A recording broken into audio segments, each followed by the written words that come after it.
Anthony.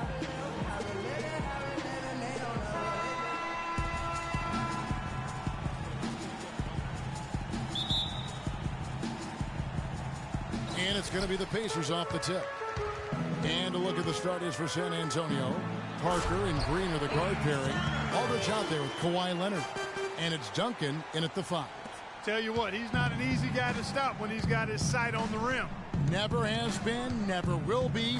He is a determined finisher. Did he just go chop there with that one hand tomahawk slam?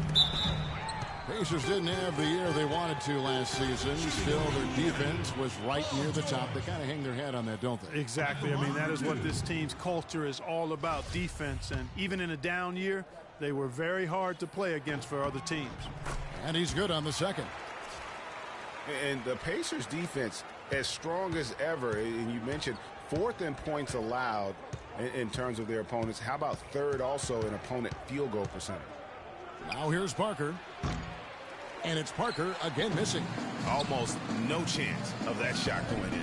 Yeah, there were a lot of other places he could have gone with the basketball instead of forcing that shot up. Maybe could have tried for a more memorable dunk than that. And we know he's capable of those memorable dunks. Yeah, and when he's got a lead like that, why not take a few chances? A lot more engaging and entertaining than just doing the old ho-hum one-hander. You know, with the Pacers, a lot of their success on defense comes from protecting the rim and controlling the boards. They were top 5 in the NBA in rebounds per game. They know that hitting the boards is a big part of being a good defensive team. And you know what? You allow a guy to get right to the rim like that, that's your only option. Yeah, exactly. I mean, free throws are always better than a layup, so I'd agree with you there, Greg. And guys, Tim Duncan still dominant after 18 years. You know, he's reshaped his body. He has gotten a brand new diet, which he says has had a huge benefit. We saw it in the playoffs last year, Greg. I think, you know, he probably was one of the top 5 overall performers in last year's playoffs. No doubt about it. We continue to write this guy off, Kevin, and he just continues to defy Father Time. I mean, there was a point where he was starting to feel the wear and tear, especially in his knees, but being the competitor he is, he decided to dictate to his body rather than letting his body dictate to him.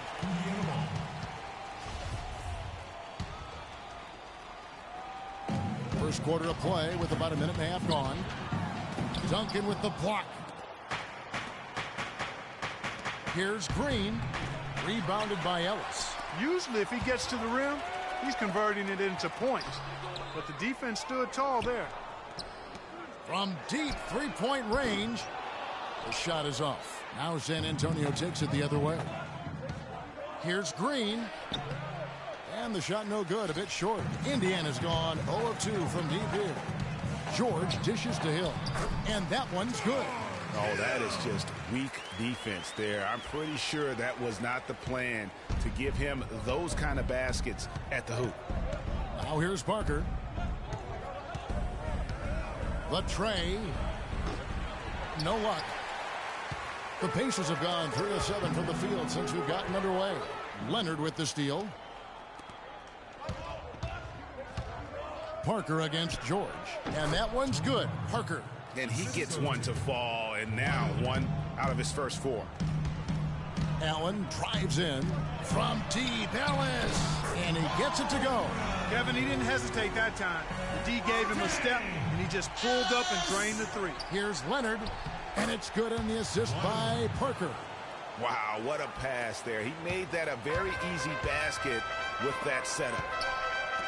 And one thing that everybody loves about Coach Pop is his frankness. You get a taste of it in interviews, but he's as honest and straightforward with you as he is with anybody else.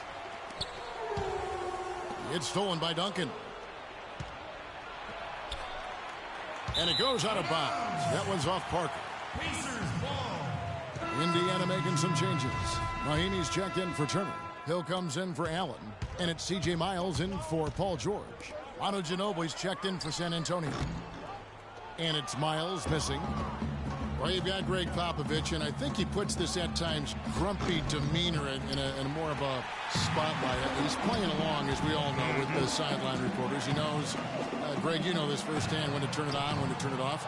He can be as compassionate a person, Clark, that you and I have ever been around. Yeah, he's competitive, but he understands that we're all human, and he treats people the right way all the time. Boy, that was a thing of beauty by Parker. From 13, and it's Hill. That time the assist from Miles. Really nice way to get your first bucket of the day. And here's Leonard from 3, and he gets the bucket. Leonard's got 5 now. Really good job of creating just enough space to let that one fly.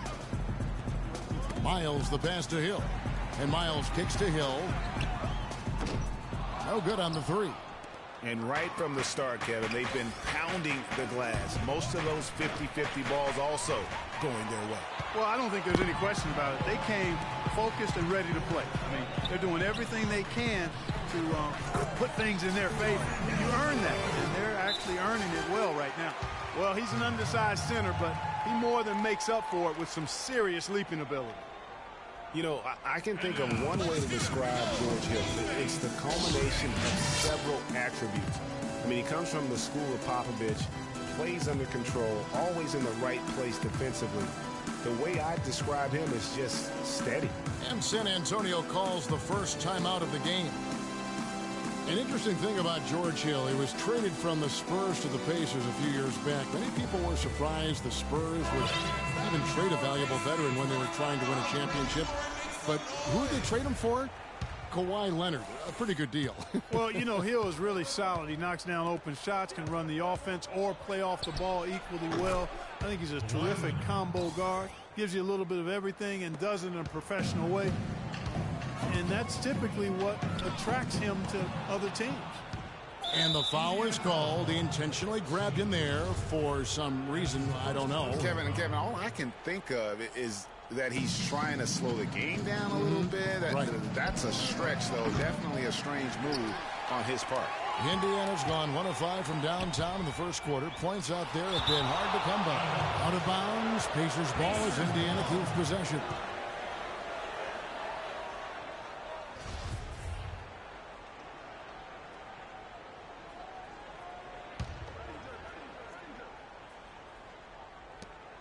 .58 seconds left to play in the first quarter. Here's Whittington. Persistence pays off as they finally hit a shot. Whittington's got his first basket of the night. Robinson pulls it in. And already we've got a very lopsided edge on the board for them. Yeah, +5. As you mentioned, that didn't take very long, did it? 2 for 1 opportunity here if they want it. And no doubt, Kevin, if I'm them, I go for it. West with a wide open look. Gets a very good look and converts. Indiana trailing here. The 3 from Hill. Hill's with the rebound. You know, even against defense as tight as that, you expect him to bury those. Yeah, I don't know, though, Clark. That defender was on him like glue on that possession. That would have been a heck of a bucket, even though we've seen him hit those in the past. Here's Buttinger, and it's off from 3-point range. Diaw with a wide open look, and a miss there on the triple.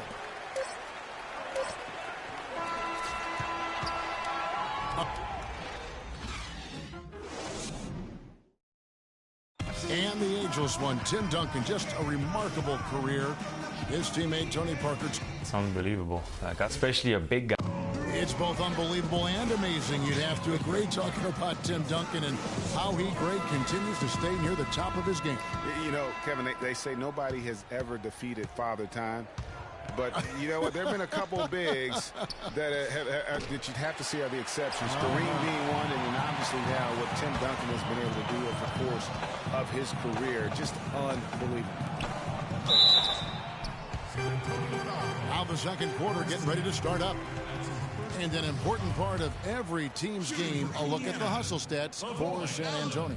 Boy, they've really amped up the pressure at the defensive end, guys, and have piled up the steals in the early going. And also, how about the fact defensively they're getting that backboard and getting out in transition, especially in this first half. And now let's check out the lineups courtesy of Gatorade, all fueled up and ready to go. Here's the second quarter of play. On the court for San Antonio. The always reliable Parker and Green in the backcourt. Ginobili out there with Boris Diaw. And it's West in at the 5 spot. For a while, the Spurs were viewed as a slow-it-down team from their championships almost a decade ago. That isn't the case at all anymore. You know, I think it took the viewing public quite a while to catch on, though, Kevin, because now most people look at the Spurs as one of the more exciting brands of basketball in our league. Just watching one game of them, and now you know that is the case. Spurs have gone 0-3 and are still looking for that first bucket here in the second quarter. And it's going to be out of bounds. The Pacers will take it. That is just a careless turnover. You've got to be smarter in those exchanges. The drive by Hill from the corner. Again, missing Hill. The defense needs to play tight on him, and that's exactly what they did to force that miss. Well done. And he gets the bucket. Man, that is not an easy shot right there. I mean, he had to get it off over a much taller defender. Yeah, he needed to add just a little more loft on that one because of the size mismatch, and he did it perfectly. San Antonio's gone 1 of 2 on 3-pointers here in the second quarter so far. Aldridge kicks to Parker from deep 3-point range. Rebound by Mahinmi. Frozen. Guys just ice cold, unable to contribute offensively. They get it again. Indiana moving the ball around. George with no one around. Drills the 3-pointer. George has got 6. And if you're the guy who has to guard him, it is never going to be an easy night for you. Aldridge drives in. Plays it up and banks it in. And the Spurs lead by 1. Guys back and forth this first half. Well, 5 lead changes early on, guys, as we grapple back and forth. And this could continue to go back and forth the entire way. So the Pacers call timeout, their first of the game. And guys, remember, LaMarcus Aldridge last January suffering a torn ligament in his thumb, scheduled to undergo surgery and miss 2 months of the season. But he opted to tough it out and keep playing. And boy, how big was that for the Blazers? Looking at who's out there now for the Pacers. Turner comes in for Allen, and it's Ellis in for C.J. Miles. This has been a thriller. You cannot say enough about the way these two teams have competed. All indications, Greg, are that this game is going down to the wire. I mean, I'd be surprised, actually shocked, if it ended any other way.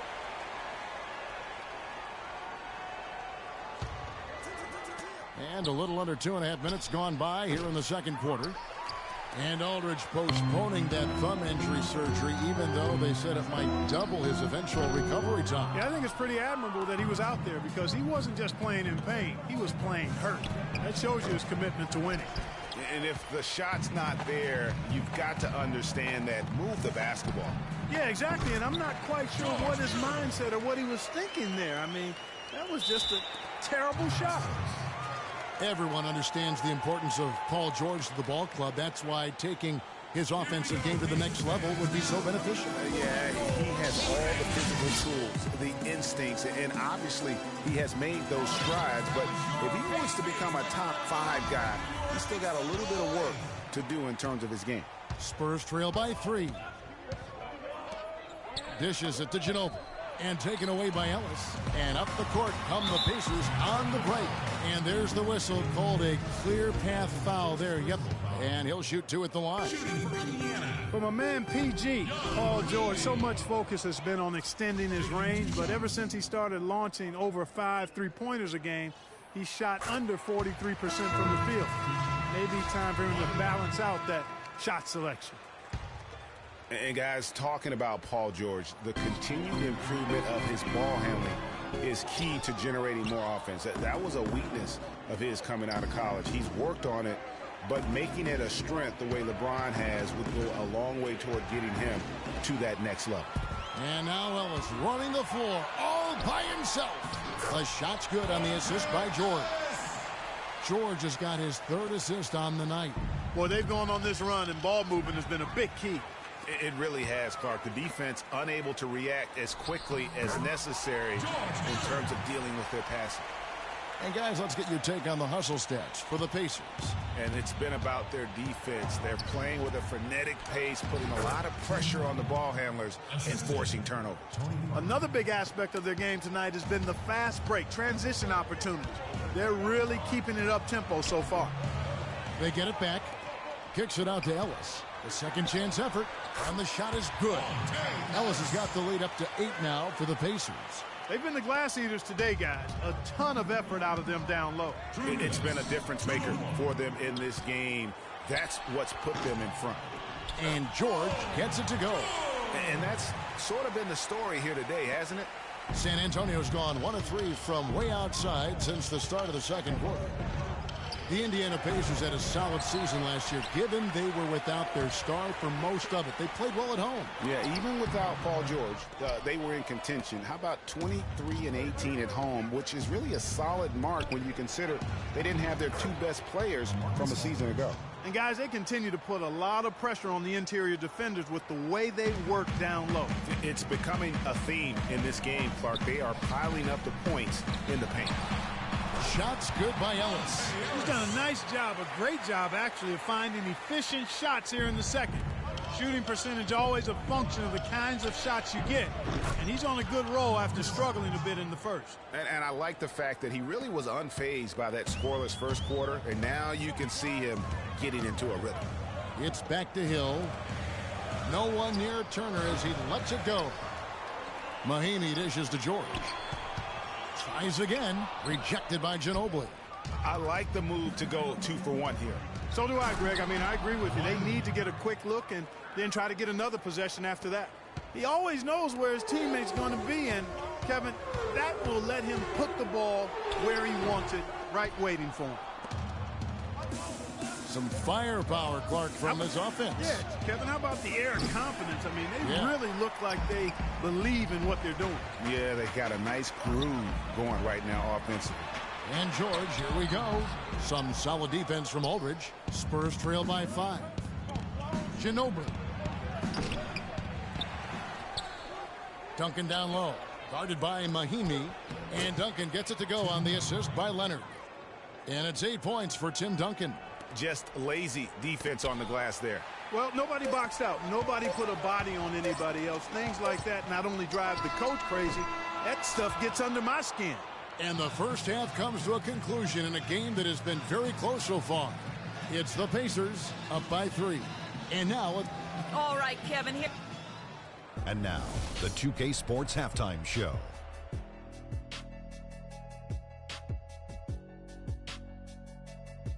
I would call that a competitive first half of action. For the Pacers, the first quarter was pretty even. Their largest deficit. And that'll do it for now as the second half of our game. Here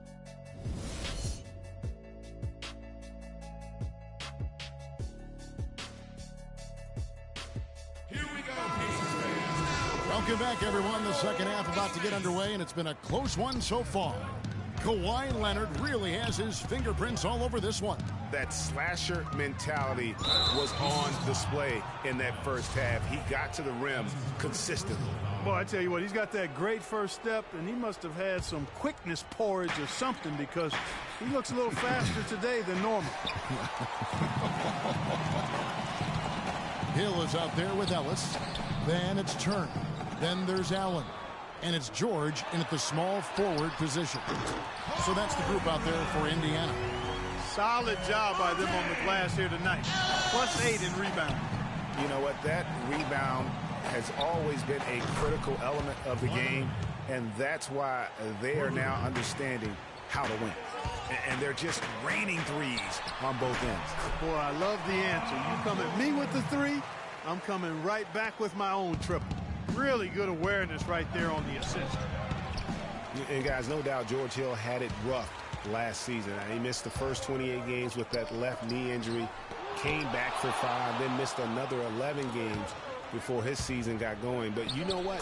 He had one of his most productive years from that point on. That's a terrific sequence at both ends of the floor. They blocked the shot and recover it with a fast break finish. You're not sure what that was about. I mean, talk about a brain cramp. Yeah, yeah, completely. a brain fade. I don't know where that came from. Just lost sense of time and the situation. Looking at who's out there now for the Pacers. Jordan Hill, he's checked in for Turner. C.J. Miles comes in for Monte Ellis. Rodney Stuckey subbed in for Hill. And getting back to George Hill, what a second half of the season he had. He tore up several key categories, Clark. Yeah, he was bogged down by injuries early in the season. Came back to average career highs in points, rebounds, and assists. Partly because he was finally treated and looked to as a go-to guy, and he thrived in that role.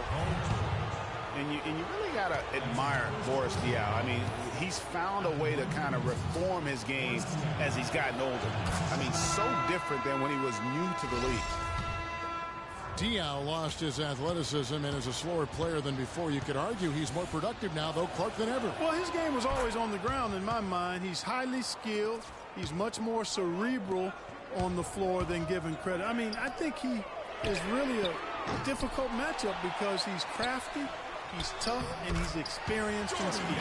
Neither side has relented a bit in this back-and-forth affair. Well, 8 lead changes, Kevin, so far as the teams are battling it out here in the third. And you can sense the energy in the building already as this game is starting to build towards having a terrific finish. The D just sagged off just enough and no hesitation on his part. Leonard kicks to Diaw. He dents the rim with a two-handed slam. Wow. How about that fantastic finish and the aggressive move, too, Kevin? Trying to send a message, Clark, with that slam, I think. And I'm not sure if it was text or email, but he definitely threw that one down. Well, for Jordan Hill, something wonderful happened to him last season. The breakthrough he'd been waiting for on his 6th year. Yeah, Kevin, you know, it had to do, and I think correlated with him getting a chance to start games, and it blew up for him from there. Posted career-high averages across the board. And getting back to Jordan Hill, everyone had been waiting for this. I mean, greater activity, more aggressiveness, and he puts up career highs in points, rebounds, and assists. Offensive rebound. Hill passes to Allen. For the three. Hill, no good. Well, that's clearly a situation you want to make sure you don't give him too good of a look at. No doubt about it. You cannot let up defensively just because he missed that one. And then C.J. Miles with the double. Well, that fast break went according to plan. Yeah, nice job there, Greg. Recognizing the opportunity was there to push it, and then excellent execution. On the topic of Jordan Hill, hey, there aren't many guys like him with his size who can move that well. He's entering the prime of his career right now. Will he continue to ascend, or will he be content with where he's at? Time will tell. Now that one, the Indiana lead has been cut down now to just 4 points with the basket from Kawhi Leonard. Listen, Kawhi Leonard hasn't been in the league for a long time, but he's feeling right at home. They can't guard us on the perimeter. Let's spread the floor and isolate up top. Spacing, fellas. Spacing. And for Leonard to hear players say that a lot, but rarely before they reach the end of their rookie contract. Yeah, I think Leonard just realizes what a special situation he found himself in. I mean, he is the complete package as a player and custom-made for how the Spurs like to play and do things. Mahinmi's checked in for Indiana. And San Antonio with the change here, too. Ano Ginobili, he's checked in for Kawhi Leonard. The three from Mills. The Pacers pull it in. Hill's got 3 rebounds now in this one. Here's Miles. San Antonio with the rebound. And they're running. Takes the 13-footer, and that one comes up a bit short. I love the anticipation defensively there to get into the perfect spot. And the basket by Hill. That is some real serious dime dropping there. Exquisite assist. Spurs trail by 6. West misses. And there's a minute 45 left in the third quarter. Here's Stuckey. Hill dishes to Mahinmi. Good. The assist goes to Hill. Oh, I tell you what, nice little run here they're going on. And getting to the 10 has been the key. They're getting point-blank looks time and time again. Took him no time at all on that one. Green's got 6. Indiana leading by 5. Hill kicks to Hill. Diaw with the steal. Let's go. Not wasting any time and taking the shot and knocking it down. 8 points for him. Indiana's gone into the three-point range 4 times since halftime and buried 2 of them. Boy, he threw out some punishment with that two-hand throwdown. And Clark, now's the time to do it. Continue to attack that rim. Scooped up. He kicks it to Green. Over Mahinmi. And he gets that one to go off the front iron. Green's got 5 points now this quarter. You always hear about chemistry. That's a perfect example, knowing where each other is at all times. There's another opportunity, and everything's going right for these guys. Miles, that's good. And he is starting to turn it on now after that slow start. Got a piece of it. It's stolen by Hill. Mahinmi down low. Diaw on him. Mahinmi's shot is good. And he is the ultimate when it comes to being a floor leader on the offensive end. Yeah, you know, he's got a little bit of Greg Anthony in him, and he has been that leader today. I think he's done a really nice job of moving the ball and distributing it the way it needs to be done. Well, Clark, I'm glad you referenced specifically why you thought he had a little Greg Anthony. I thought you were talking about my knees, my man, because he looked a little hobbled out there for a moment. Catching up on the changes now for Indiana. Turner's checked in for Hill. Paul George comes in for Solomon Hill. Ellis is checked in for C.J. Miles. And it's Hill in for Rodney Stuckey. Parker kicks to Aldridge. And it's good on the assist by Parker. And that's now 9 points for LaMarcus Aldridge. Indiana leading by 8. Outside, George trains it from beyond the arc. And good passing, setting up a lot of these buckets right now, Kevin. That's been the key. Dime-dropping delights is what I call it. That is a nice pass. I will give you that one. Yeah, he was on the money, that's no doubt. Puts up a 3. No good. And as we end the third quarter, a double-digit deficit will make it tough to...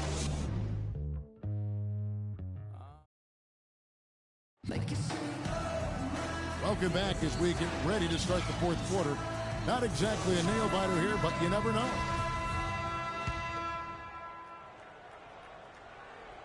And so here is Indiana. They lead by 11, the largest margin of the game. On the court right now for the Spurs, we've got Mills. Aldridge out there with Duncan. Then there's Parker, and it's Leonard in at the 3 spot. Parker with no one around. Nice open look, but it's no good. Ellis, the pass to George. A baseline J. Bounces high off the rim and drops. George has got 9 points now in just the second half. Spurs trail by 13 to the middle. Leonard dishes to Aldridge, and Allen with the block. And Leonard gets it to go. Leonard's got 19 points. Wow, and how huge has he been today? Really just giving his team a nice lift. Yeah, and he's kept them close enough to be within striking range. I mean, the deficit would be much larger if not for the efficiency of his play. The shot misses. Ellis with some nice D. Here's Hill. And he can't bank that one in. And it's going to be out of bounds. The Pacers will take it. That is just a careless turnover. You've got to be smarter in those exchanges. And the Spurs with some changes. West comes in for Duncan. And it's Green in for Patty Mills. So the whistle blows on the shot and 2 free throws for the contact right there. There are certain things, guys, that you can always count on in life. Death, taxes, and of course the Spurs winning 50 games in the regular season. Happened for the 16th straight season last year. Well, keeping in mind the Spurs have won 50 games or more for many years in a row, Greg, there are teams out there who can drive cars who have not even seen the Spurs not win 50 games, at least in a year. And the way the Spurs keep on building this team, it's not as if that streak's going to end anytime soon. Those kids might have a chance to vote and do much more before they fail to see the Spurs win 50 games. Indiana leading by 13. Here's Ellis. And it's sent back by Aldridge. And it's out of bounds. Last touch by Aldridge. Indiana calls timeout. Time called here. Indiana decides to talk it over. They can't guard us. And for LaMarcus Aldridge, always praised for his terrific shooting, his rebounding, as we know, Greg, has always been fantastic. Over the past 2 seasons, he's averaged double-digit boards. And that's why so many teams wanted him in this last free agency period. His ability to put points on the board as well as clean the boards. What a deadly combination. Let's find out what Doris Burke has for us. Hey, Kevin, during that last break, I heard Frank Vogel addressing his team. He was propping his guys up for their defensive pressure, saying, listen, the pressure you put on them has been fantastic. Keep pestering them, keep forcing turnovers, and we'll be in a great position to win this thing. And he can't get the first one. You know, on the topic of Aldridge's rebounding, I mean, he doesn't do it by banging people around. He does it with positioning, timing, and length. And you can say that about most of his game. Quietly, effective, and impactful. And guys, going back to Aldridge, last season was a difficult one for him. He had the torn ligament in his left thumb, but still fought through it to become the Blazers' all-time leader in rebound. And such a steady hand. I mean, he's one of those guys that's really allowed them to take the lead. Well, he's just so reliable and dependable and consistent, especially here today. I mean, his shooting percentage is off the charts. Here's Aldridge. Tries a 3 off the inbound. He's still looking for his first three-pointer of the second half after making just 1 in the first. You've got to give him a lot of credit for the job they've done on the backboard. They've done a lot of things well today, but really it's about what they've done on the backboard that's at the top of that list. And here's West for 3. The Pacers pull it in. Ellis has got his 5th rebound in this one. Green with the block. And out of bounds as San Antonio gains possession. Boris Diaw's checked in for West. Boris Diaw. And over 2.5 minutes in the books here in the 4th. Fires the 3. The rebound by Turner. Turner's got 8 rebounds in this game. And George kicks to Hill. That falls. Nice speed that time from George. George has got his 7th assist of the game with that last one. Ellis on the double team. Right side Aldridge. Shot's good. Nice job creating for the easy deuce. Here's Ellis. Inside. Here's Allen on the money from 12 feet away. And the Pacers lead by 18. You know, it's really hard not to notice the difference in the passing of these two teams today. It's a stark discrepancy when you look at the assist columns and you see that difference as far as the fluidity in their respective offenses. And he banks in the layup. Allen's got 4 this quarter. Just impressed with the teamwork out there, setting the table for one another. 5 straight baskets, Greg, resulting from assists. They're playing as one unit out there. Green, no luck. The shooting numbers just aren't there yet in the quarter.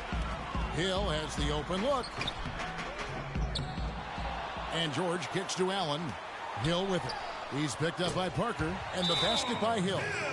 And they need a timeout, Kevin. They haven't been boxing out like they need to, and they're giving up a ton of second chance points. They can't guard us on the perimeter. But spread the floor and isolate up top. Spacing, fellas. Spacing. You know, if you're looking to build a small forward and there wasn't a LeBron James template, you might go with PG, Paul George. Height, length, athleticism, that combination off the charts with him. And he's got a nice, unflappable demeanor, too. San Antonio making a switch here. Duncan's checked in. Here's Parker. 2 minutes. Green, the pass to Aldridge. Here's Duncan, and Turner with the block. Right side George. And here's Ellis from beyond the arc. It's rebounded by Leonard. Leonard's got 4 rebounds now tonight. Duncan kicks to Green. It's tipped and taken away by Ellis. Here's Allen. A great 1-2 punch. Beautiful pass and nasty jam. Superb playmaking from Monte Ellis. That dish was right on time. A nice shot by Aldridge. And so it's going to end up in the record books as a blowout, a dominating performance for the Pacers. And this was one that never really was in doubt, I thought, Stephen Clark. An all-around dominant performance. Clark, and you kind of thought that maybe even going into the game. I certainly did, and they just cracked it open and made it an in-sync. No contest. Yeah, I like that. And when you look back at this one, what an amazing performance this was for George. It was the kind of game for him that all scorers dream of, where the basket seemed as wide as a barrel. Stolen by George. And now Ellis running the floor all by himself. And taking a quick look here, guys, at the hustle stats for the Pacers. Boy, their hounding, harassing effort at the defensive end, very impressive. And they forced quite a few turnovers as a result. And also, their second chance points have been a story all night as well. That's just pure effort and hustle. His shooting has been outstanding here. Definitely one of the reasons they're up in this game. San Antonio again missing. George dishes to Allen. No good. And the Spurs going the other way now. 8-second difference between the shot clock and the game clock. Stolen by Ellis. George, that's a two-pointer. Good. The assist goes to Hill. And just a terrific job of taking care of business in front of the home fans. And, Greg, those fans had a hand in the win. I mean, they gave this team a big lift throughout the game. I thought there was great energy in the building. Time called here. The Spurs decide to talk it over. Guys, your thoughts? Yeah, they can game plan all they want, but unless they can put more time on the clock, I think this bad boy's over. Yeah, I'm not quite sure what they hope to get accomplished with this time out here.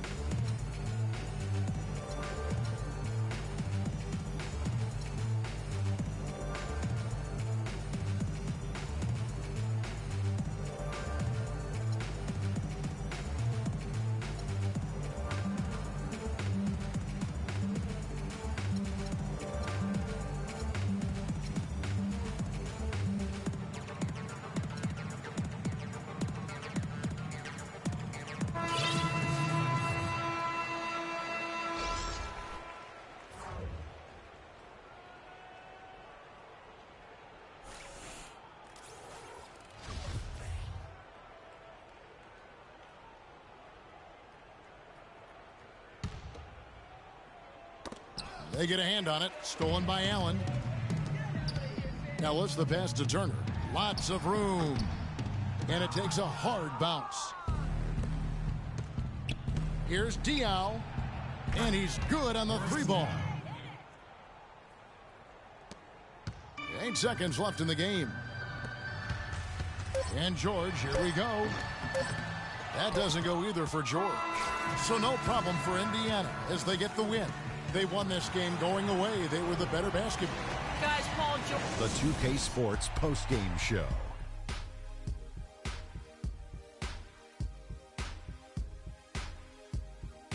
Thank you, Kevin. And now we get a chance to present our Jordan, Paul George. Well, Paul George showing us again tonight. And that's it for our broadcast here tonight. But we're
It's the 2K Sports pregame show.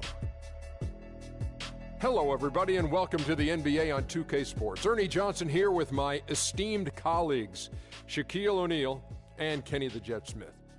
Tonight's broadcast will feature the Miami Heat as they go up against the New Orleans Pelicans at Smoothie King Center.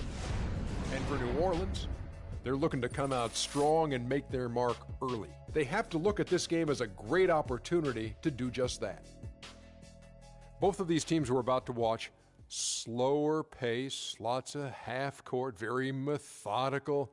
Shaq, what do you think is the key to making that style of play work? Well, you know, everybody in the NBA can play, but you got to have discipline on it. You got to take good shots. You got to value each possession. You got to play team basketball, and you have to believe in the system. You know, I played in a system that was very difficult, the triangle, but once we started believing in the triangle, we were able to win. How many sides to a triangle?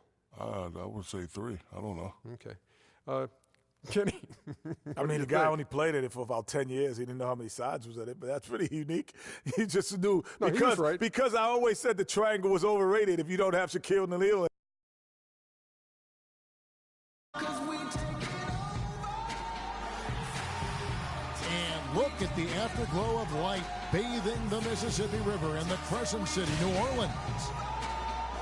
You can hear the roar here in New Orleans. We've got Miami and New Orleans. You're in for a treat as we bring you NBA basketball on 2K Sports. With Greg Anthony and Clark Kellogg, this is Kevin Harlan. Here we go. So the Pelicans win the tip. So the opening lineup for the Heat. Dragic is joined in the backcourt by Wade.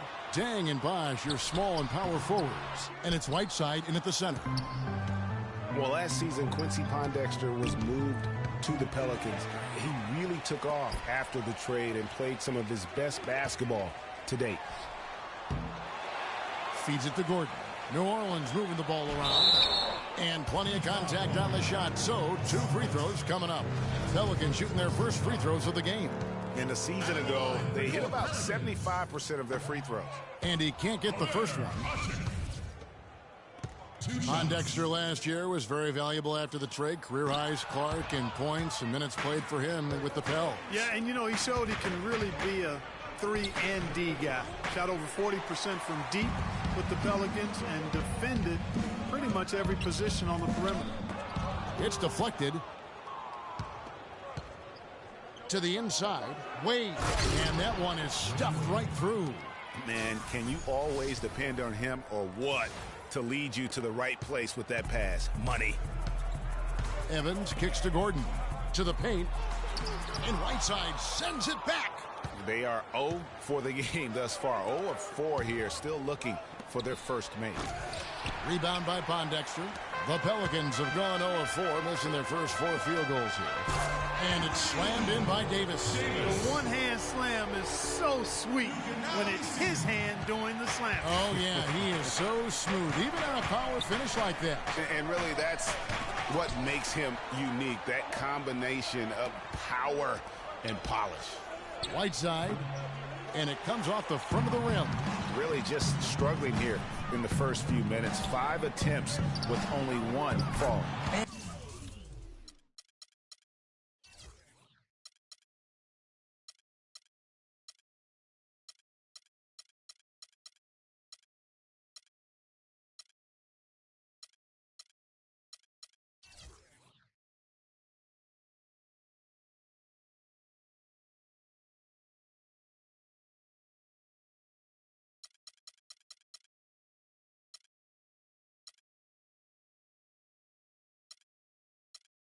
And the basket by Gordon. Man, that is not an easy shot right there. I mean, he had to get it off over a much taller defender. Yeah, he needed to add just a little more loft on that one because of the size mismatch, and he did it perfectly. Wow, that's a really smooth finish. That's why we and they always love seeing him at the end of those breaks. He makes it look fun and easy.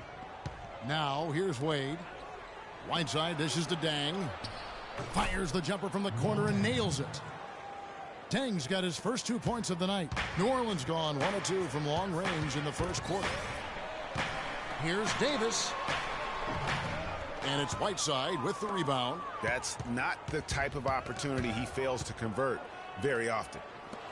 Well, Greg, after a run of 10 playoff trips in 11 years, the Miami Heat missing the postseason last year, they'd end up a game back of the 8th spot. Yeah, and what's hard for the Heat, Kevin, is that they were in the playoff picture for most of the year, and as the season wore on, they slowly fell out of that top 8. Now here's Whiteside.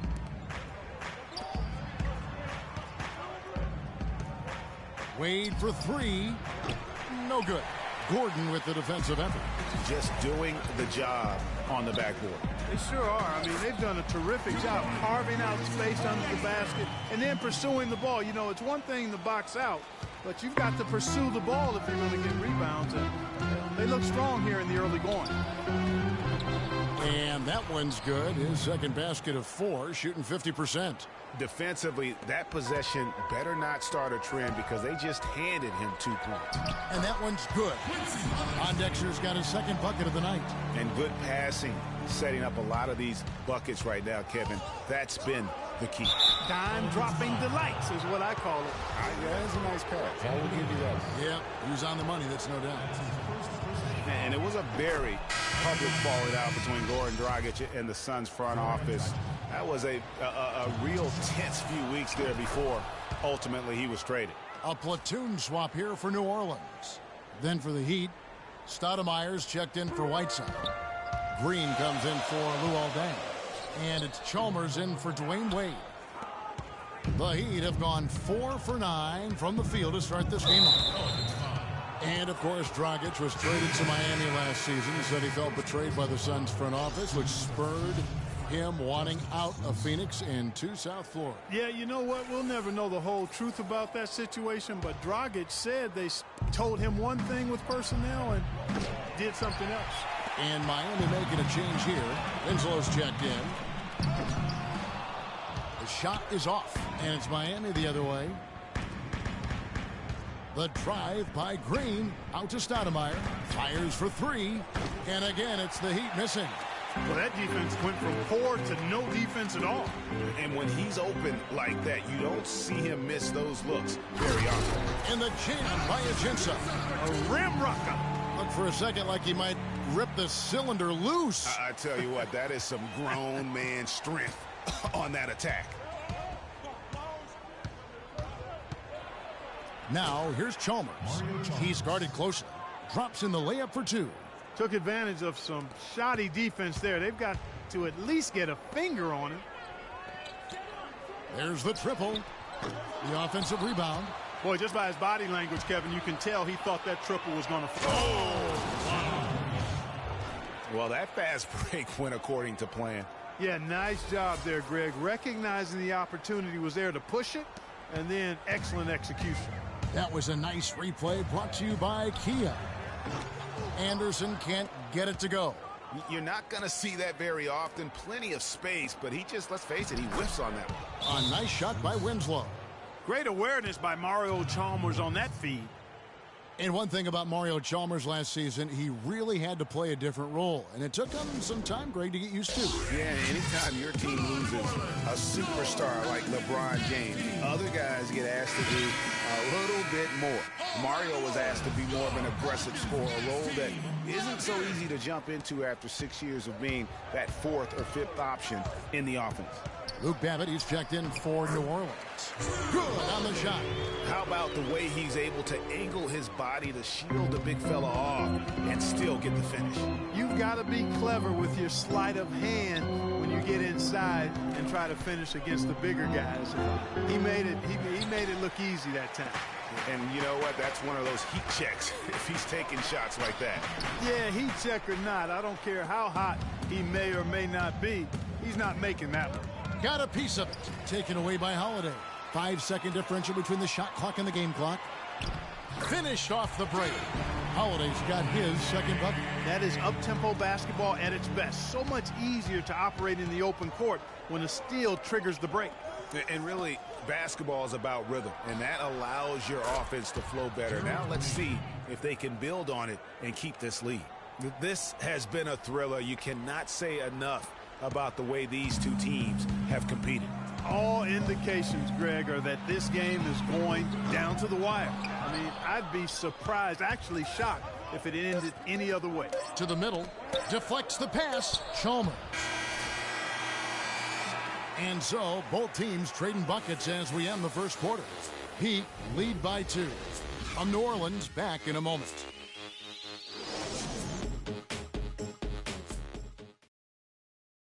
Let's take him back. And now a chance to hear from Chris Bosh about what it meant to him to become an NBA player, the fulfillment of a lifelong. What a great cut from Chris Bosh. That's the kind of guy you can't help, Greg, but love for his attitude and ability to be, in touch with that kid he once was. I know you played the same way. Chris Bosh is living the dream like you did and loving it. That's a great point, Kevin. And I think most of the guys in the league feel that same way. I mean, they may not be able to say it or articulate it as smoothly as Chris does, sure. but inside every NBA player is a kid who's still thrilled to wear the uniform and play the game they love. Neither team able to build much of a lead up to this point as we start the second quarter. And what's your take, guys, on the hustle stats for the Heat? Well, in the first half of play, they're closing out aggressively, blocking shots, a key indicator of their activity on the defensive side. Something else they've done right so far from the get-go tonight is run. I mean, so much of their offense has come off the fast break. The shot-blocking pair of Davis and Ashik inside. Gordon the off guard with Evans at the 3, and it's Cole in at the point guard. That's the Pelicans 5 as we get into the second quarter. And the Pelicans making a change here.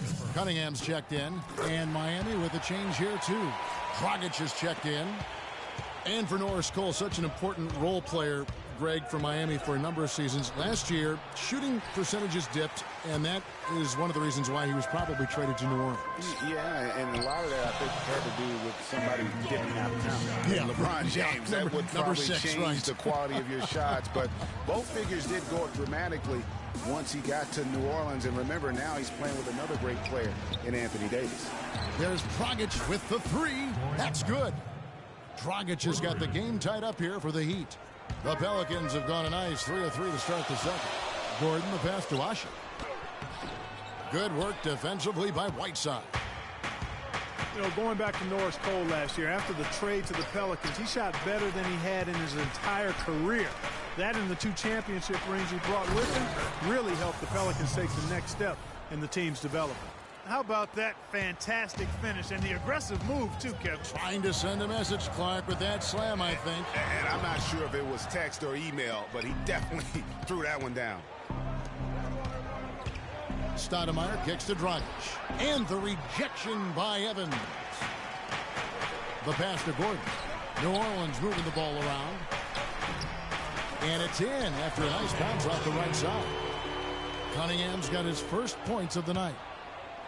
And talking about Norris Cole, this is a young man who still has plenty of upside.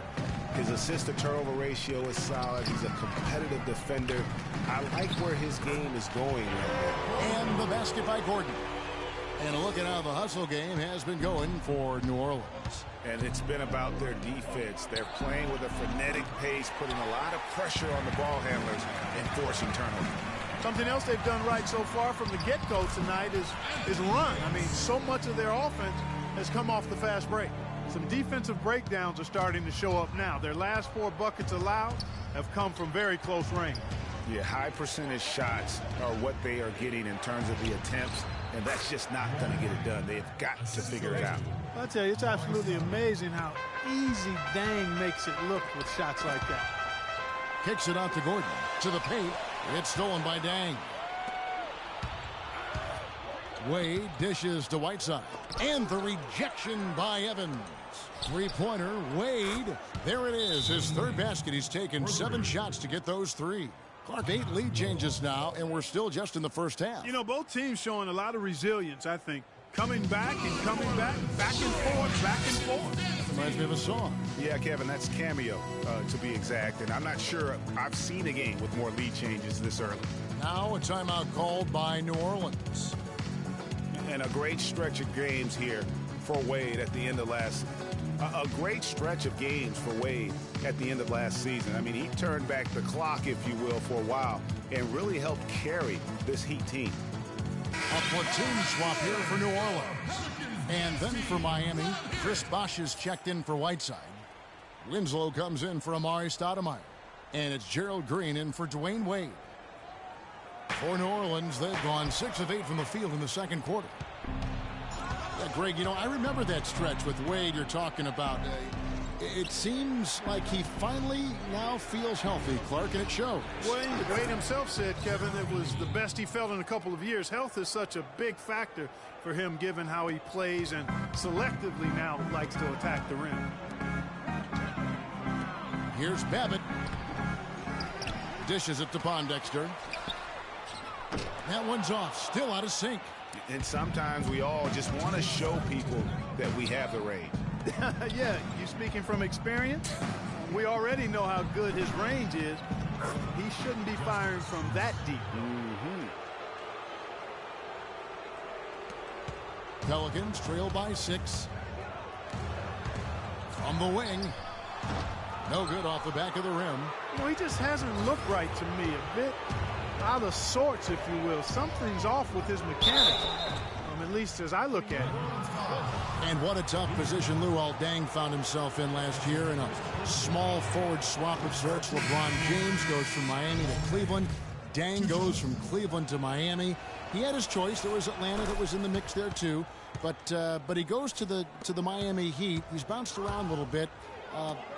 But still a very big talent. He is. And, you know, he kind of likes following legends. Remember, Scottie Pippen was that great small forward in Chicago, and Luol Deng was the next heir apparent. So he seemed to be pretty comfortable stepping into LeBron's role. Unfortunately, not able to deliver at the same level. And let's face it, the problem is you can't make up for losing the best player in the game. And that's the case here in Miami for Luol. They get it back. Kicks to Winslow, and it's Bosh at the elbow. From deep three-point range, misses his second shot in 4 attempts from the field. And New Orleans pushing it up now. And the jam by Achinsa. Heading into that lead a little bit. Way to finish. And the basket is still shaking. Oh, I mean, he has got power in bunches on that two-hand. Back to Dragic. Lets it go with a 3. Deng passes to Bosh. Winslow kicks to Bosh. The second chance effort, and the layup is good. Bosh has got the lead up to 8 now for the Heat. They have repeatedly probed inside in the first half, guys, and it's paid dividends. And with as many points as they've gotten in the paint, you know, they haven't had to do much work on the perimeter. Winslow, and he didn't get quite enough under that one. New Orleans has gone 0-2 from deep here in the second. Here's Pondexter, and a foul on the shot. He'll go to the stripe for 2. It goes on Justice Winslow. Yeah, the defender all over. Greg, he got him good there. I mean, that's why the shot was so far off. The Heat making a switch here. And that one goes in. 2 from the line that time.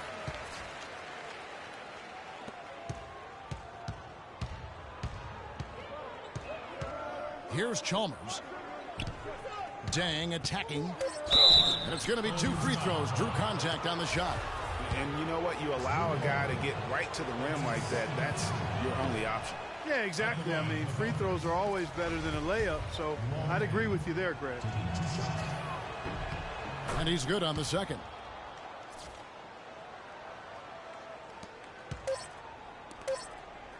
Here's Anderson. And that's not going to go. And Dwayne, give us your perspective. The 2K Sports Halftime Show.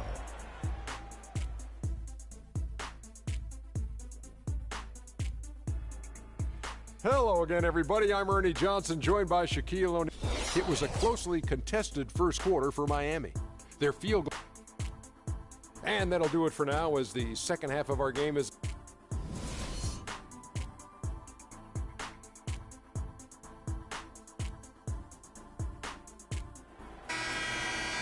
The second half just about to get going here.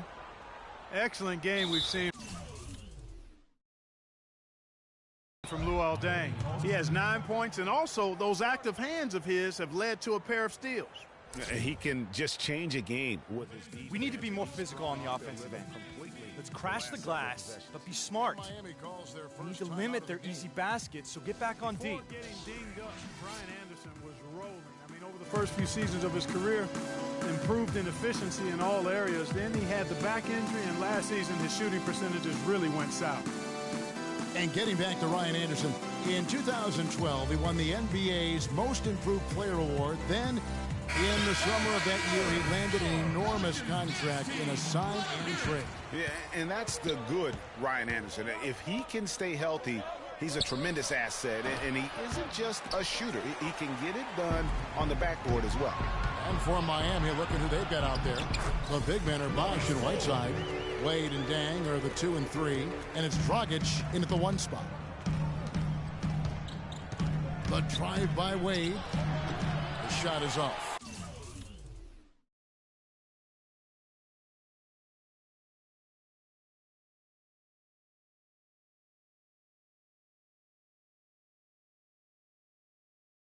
And New Orleans will go the other way with it. Just not there from a rhythm standpoint right now. It's really eluding him. Solid on the one-hand throw down there. You know, Clark, when it's a tight ball game like this, he's the guy they want with the ball. Yep. Yeah, and one reason why, I just don't know that I've ever seen him miss a play like that.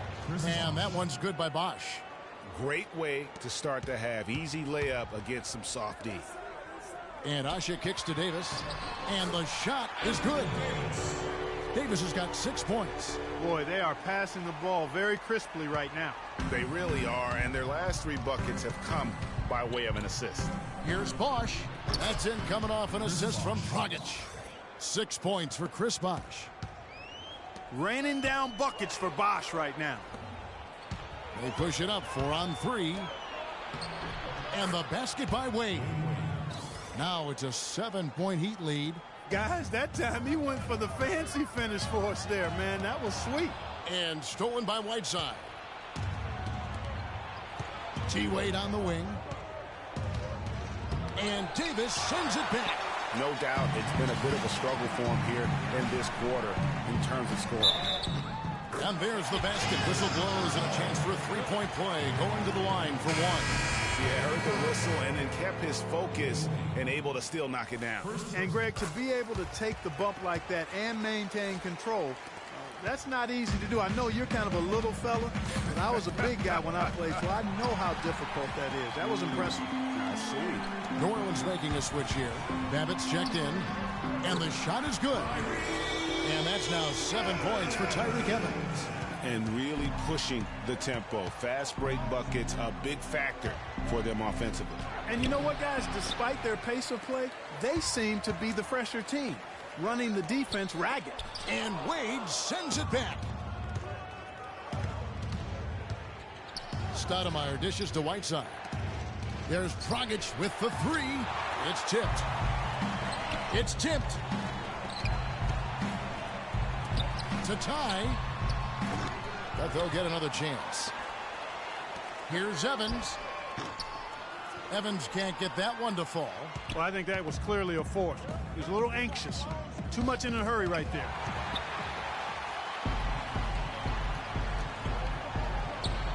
He nails it, and we're tied up. Evans has got 9. Oh, nice double pump finish there. Strictly for the fans. Now, here's Wade. He's tightly guarded. Dragic with a wide open look. Good on the triple. He's got 8. And with the way the Warriors went on a rampage last year, you knew that Alvin Gentry would be in demand. Was the architect behind the Warriors offense, is one of the best offensive minds in our league. Gordon's checked in for Norris Cole. And then for Miami, Gerald Green comes in for Luol Deng. And it's Chalmers in for Goran Dragic. Well, that's an excellent challenge right there. Good job contesting that shot by the defender. And he was fouled on the way up. 2 free throws now for him. Well, Dwayne Wade in this one, 9 points, and he's put 1 3-pointer on the board. You know what, though, Clark? It wouldn't be a bad idea going forward to try to let him do a little more damage from beyond the arc.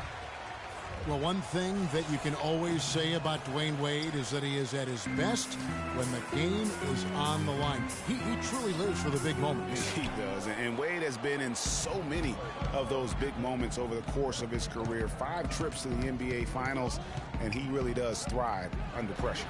Cans it from downtown. Wade's got 5 points now in the quarter. First 3 of the half, second of the game. Can he heat up? Davis drives in. Whiteside with it. Chalmers passes to Whiteside. Offensive rebound. Wade kicks to Stoudemire. And it's Eric Gordon with the foul. Alexis Ajinça has checked in for New Orleans. Anderson comes in for Luke Babbitt. And Miami with a change here, too. Winslow's checked in for Dwayne Wade. From deep, Green. That's good. Green's got 11. And for Wade, when it comes to being clutch, a lot of it is experience. I mean, it's not just during the playoffs. He knows when to step up in the fourth quarter during the regular season. Very productive in the fourth quarter from a scoring standpoint. And Green with the basket on the assist by Chalmers. And it's an 11-point Miami lead. Oh, such a field shot there, the floater. Clark, they've been looking out of sync offensively. You know what? A basket here would do a lot for their confidence. Wade averaged 7 points in the fourth quarter of last season. That was third most in the NBA. A big part of it is how he can create his own shot. When the game is on the line, you want him on the floor with the ball in hand. And for Gerald Green, another productive year last season coming off the bench. Though it was a smaller role, a small step back from the season before, when he started over half the games for the Suns. Well, there was a log jam in Phoenix at the wing position last season. He certainly matured, though, as he never complained about not starting, just went out and did his job. So for the Pelicans, Davis comes in for Alexis Ajinça, and Dante Cunningham subbed in for Ryan Anderson. And Miami also making a switch. Bosch is checked in, and he gets it to go. The Heat leading by 11. For Gerald Green, it's hard to not think about the star that could have been. The 18th pick in the 2005 draft, right out of high school. It was basically athleticism and upside in his game then.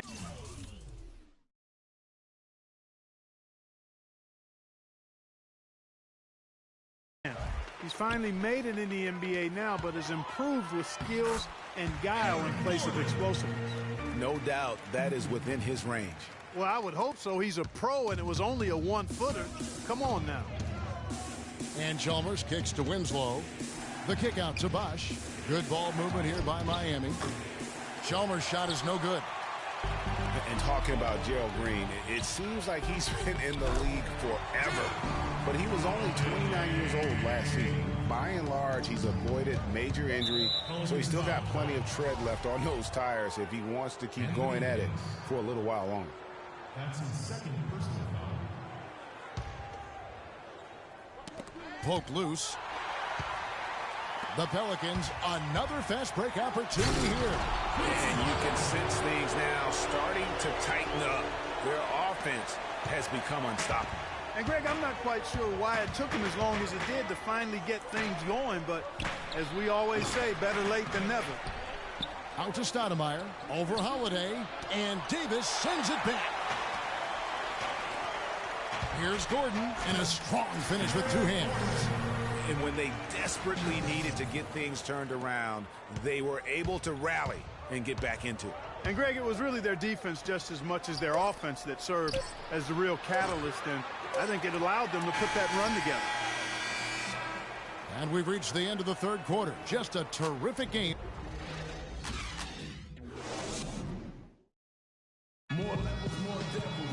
And we're set to start the action up here in the fourth quarter. And if it's anything like the first three, we should be in for a treat.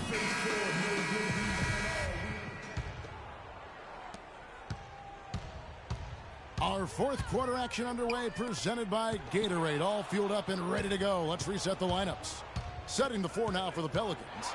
Evans and Davis, the forward tandem. Norris Cole is out there with Gordon. And it's Ashik in at the 5, roaming the paint.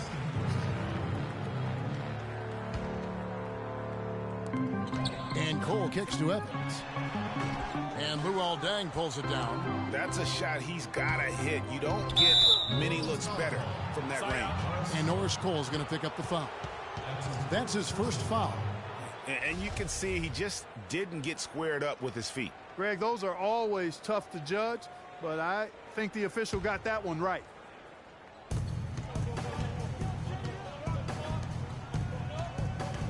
And we have an intentional foul there, GA. Wish I could say why. That one's pretty strange. I mean, no idea what got into his head right there. Bosch can't get it to go. Boy, but he was close, Kevin, to making the defense pay for lackadaisical coverage there.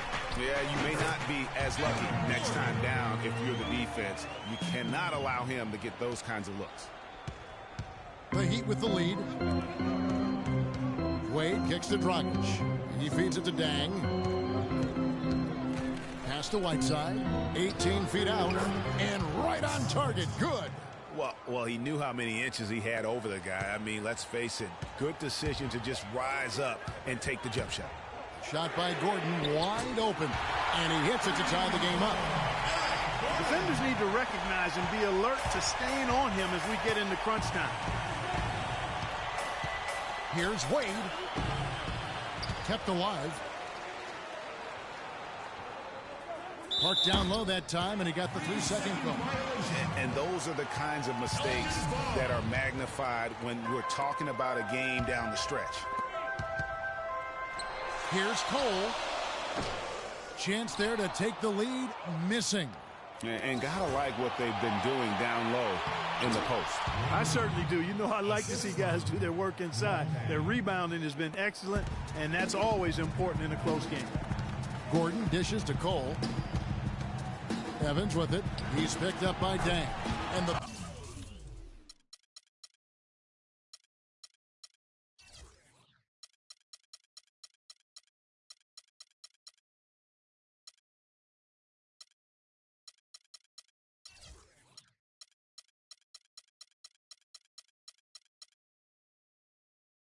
basket good. Evans has got it all tied up now for New Orleans.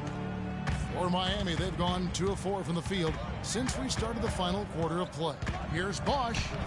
Davis with some nice D. The Pelicans have gone 3 of 5 here in the fourth quarter. Pretty good numbers coming out of the break. It's stolen by Dang. Wade kicks to Whiteside. And Davis sends it back. And New Orleans pushing it up now. Gordon's running to take the lead.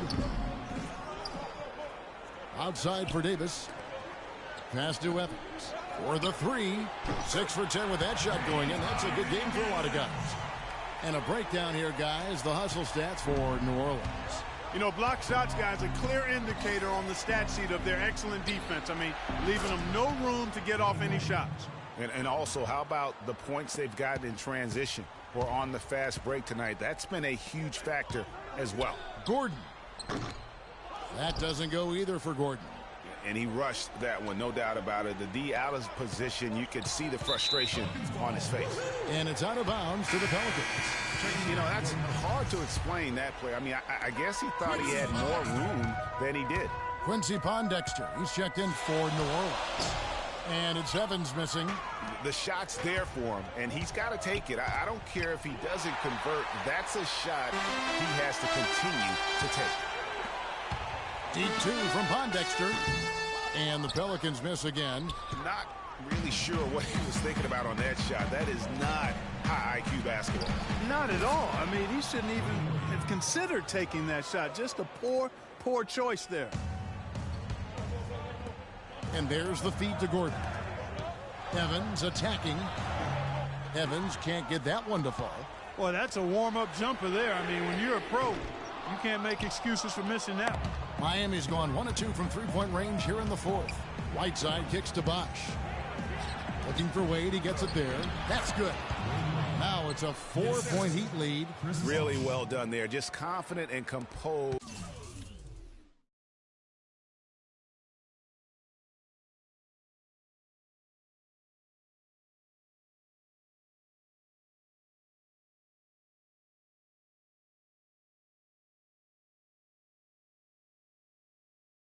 Never in a hurry. Pass to Pondexter to stop the run. And out of bounds as the Heat gain possession. And Miami making a change here. Stoudemire's checked in. The Heat leading by 4. It's intercepted. Here's Hasek. No luck. And Miami the other way now. 13 points was their biggest lead in the game. Dragic gets the bucket. Excellent ball movement there, guys. And that's keyed this run. Passing it with purpose. The D hasn't been able to keep up. Yeah, none too pleased. They can't guard us on the perimeter. Spread the floor and ice Sort it out. Yeah, you know, Spacing. there's not a coach around Spacing. who would be happy with the way his guys have kind of rolled over during this run. Let's go quickly over to Doris Burke for an update. Thanks, Kevin. Alvin Gentry had some words for his team over that last break. He wants them to pick it up and really go for it right now, saying, no time like the present, gentlemen. Embrace it. Embrace the spotlight, and let's make it happen. Kevin, let's see what they can do. 1:32 left in the fourth quarter. And it's Omer Ashik with the foul. That is his first foul of the game. That's his first personal foul. Miami with the ball. 4-point game. Wade can't hit. And here we go. Fast break. Evans has got it. Miami grabs the miss. Bosch has got 7 rebounds in the game. Guys, what do you think about the offensive approach so far that we've seen for the Heat? Guys, the passing we've seen from them has been tremendous. Very unselfish. Yeah, and also the way they've been able to generate points off of the turnovers that they forced tonight has also helped. Kevin, it's disheartening to see them keep missing opportunities to extend the lead at the line. I mean, when you have a chance to put a team away from the line, you want to take advantage of that. You don't want to give them a chance to come back on it. Wade kicks to Bosch. Releases from 15. Yes! And a big height advantage right there.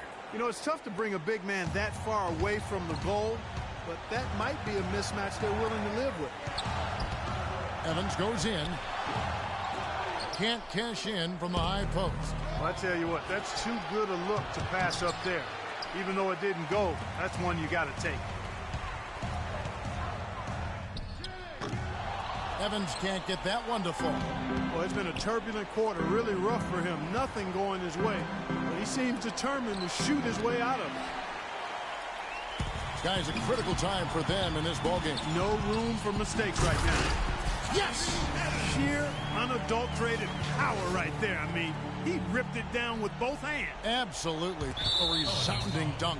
Just the take no chance slam by the big fella. Yeah, you have to do that, though. You can't just let him dribble the game. Exactly. I mean, you got to stop the clock any way possible and hope the alligator arm a few of those free throws. So he goes 2 for 2 at the line, and it's a 5-point game. And those free throws will mean a ton now. It makes it a 2-possession game. Now a timeout called by New Orleans. They trail by 5. We've got 22 seconds left here in the fourth quarter. Unloads from 9. Count it! What a beautiful shot to bring him to within 3. And now an intentional foul. They need the ball back as soon as possible. It's the first, and that gives them a 4-point cushion. Second one is good. Getting both at the line, and it's a 5-point game.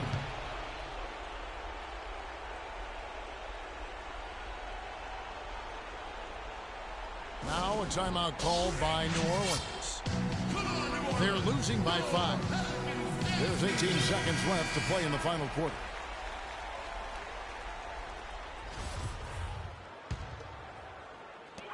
The dish to Ashik. Stoudemire grabs the board, and they go to the intentional foul. Anthony Davis. That's his 4th personal foul. And he misses the first one. Boy, he wanted that one to fall. And the second of 2 is good. That increases their lead to 6. 12 seconds left to play in the final quarter. Ashik. And the ball travels out of bounds. It was last touched by Ashik. Oh, no. Bad time to slip up there, Kevin. They got to stay focused. And taking a technical there is the last thing you want to do. The opposite of smart basketball.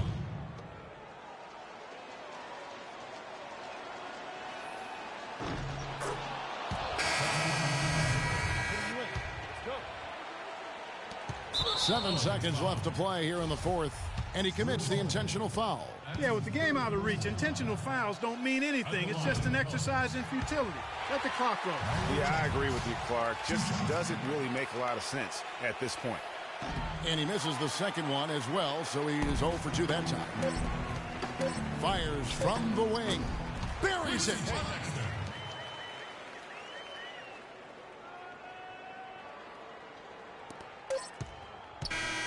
And so it's Miami winning this one.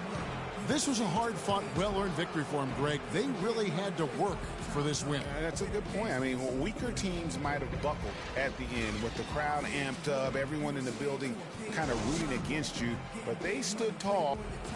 Dwayne. The 2K Sports postgame show.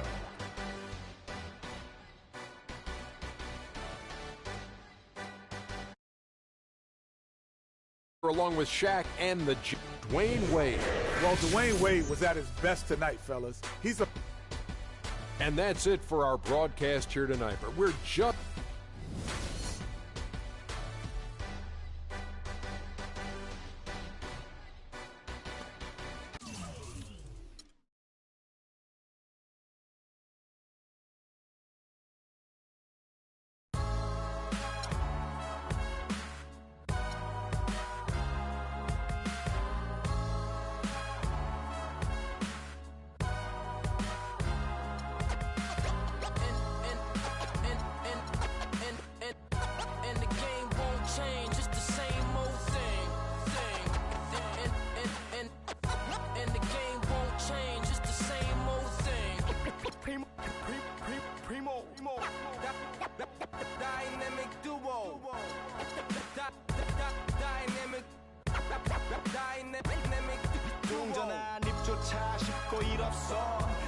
들던 그때보다 조금은 잃었어. 우리는 바보처럼 몸으로 부딪히면서 배웠어. 넘어질 때마다 일었어. 다시 고쳤었지. 이력서 눈부신 성공의 신바람. 잠시나마 불어봤던 휘파람. 한 곡도 체크나기 전에 그림자처럼 날 따라온 비바람. 시기 질투 기대 압박을 못 이긴 몇 번의 실축. 자만 나탐 속에 던졌던 말로 홈런을 맞는 실투. 다 끝. 난가 같았지만 우리 앞길을 막지만 하고 외치며 마음을 다잡곤 했었지. 진짜 한치 앞도 안 보이는 가시밭길에서도 절대 유턴 없이 잘 봐라 느리로 의지하면서 둘이 딱 붙어갔지. 비극 지극 기가 아프지만 지나고 보면 웃음 나오는 희극. 그래서 우린 지금을 참고 살아. 난 미쳤다 생각하면서 keep dreaming. 희망이란 끈 잡고 살아. 이 험한 현실에서 아직 붙잡아두고 싶은 꿈. 넘고 힘든 삶의 능선에서 때론 포기하고 싶은 꿈. 너와 천천히 오래 걷고 싶어 until the end of time. 지금 난 간절히 원해 한 조각의 peace of mind.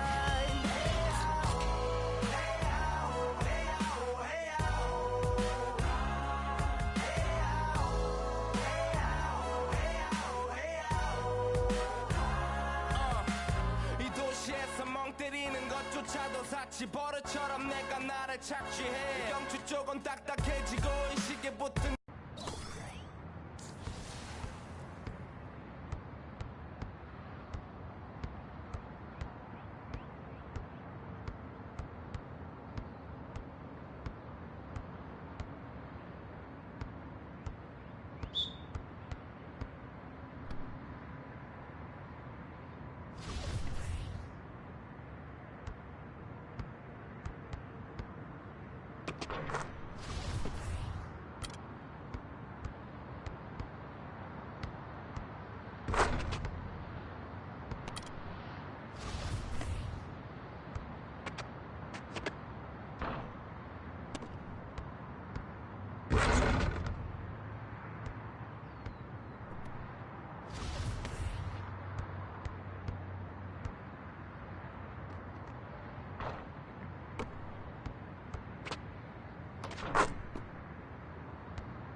being on some chill.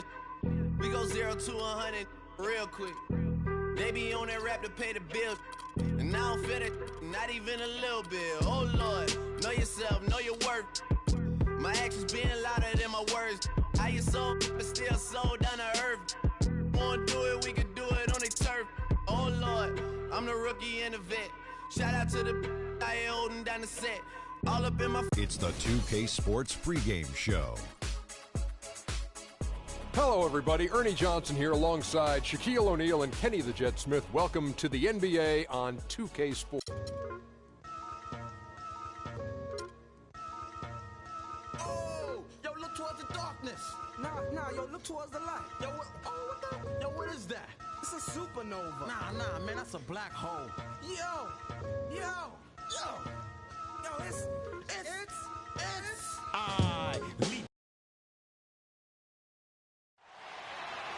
Okay, fans, let's get loud!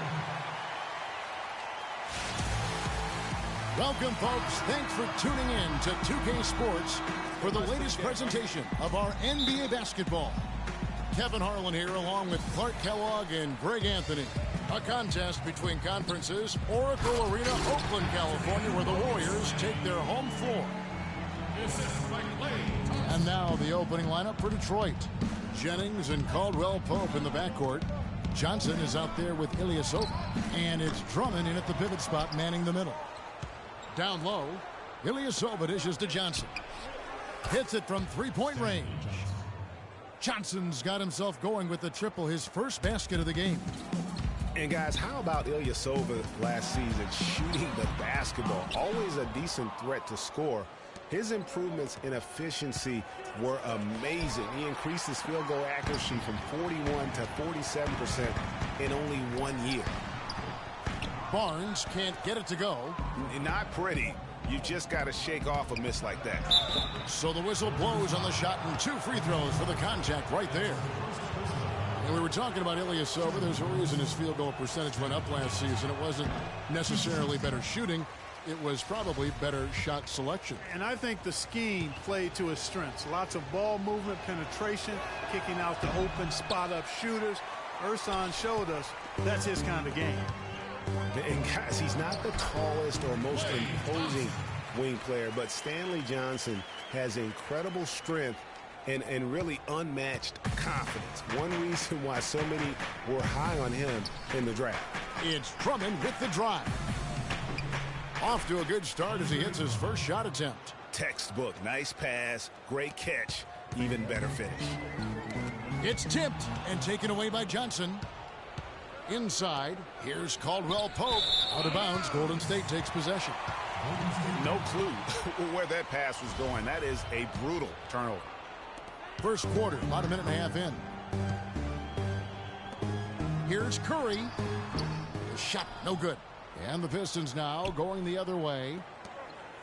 And for Johnson out of Arizona, Greg, his strength, as you were talking about, is his biggest asset. Helps that he has this incredible arm span. And Clark, you know what? He told me he likes to play the 2K game. Yeah, he does enjoy that. He likes to play the real game, too, yeah, because he's hyper-competitive, and I think he's got a chance to be a superb defender at the NBA level. And it's Drummond missing. Very dangerous to leave a guy like that open. Lucky break there for the D. Johnson with the block. And Ilyasova kicks to Johnson. It's rebounded by Curry.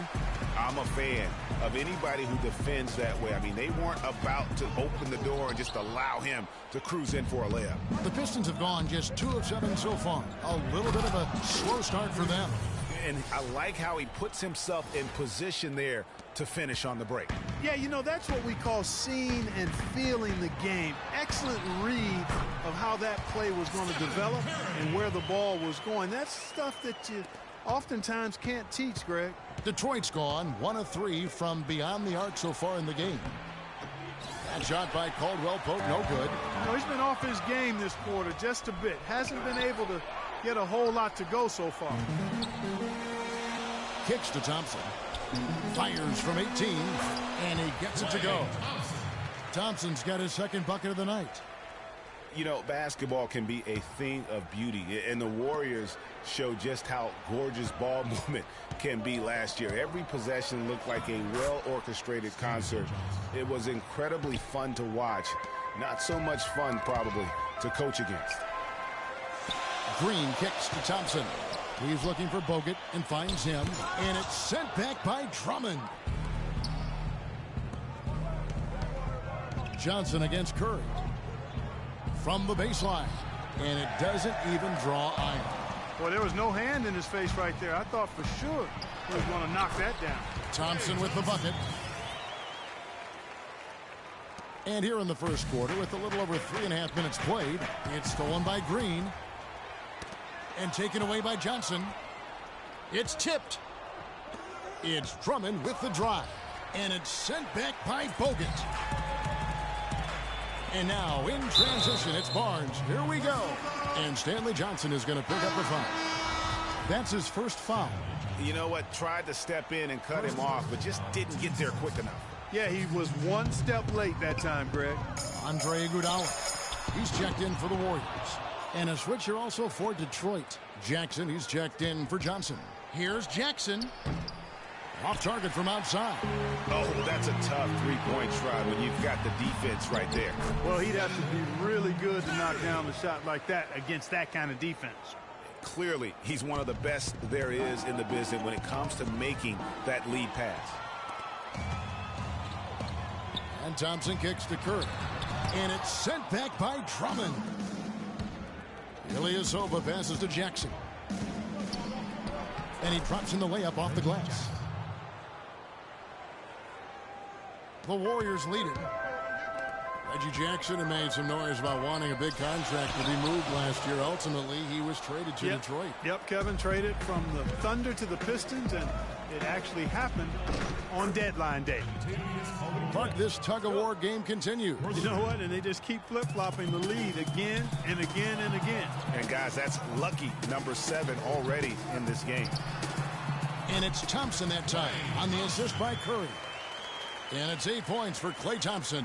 Well, that's one way he can finish, but far from the only way he gets it done. He's got all kinds of tricks up his sleeve. And if you go back, remember Jackson struggled with the Pistons last year as well. So the team went on a losing streak as soon as he got there.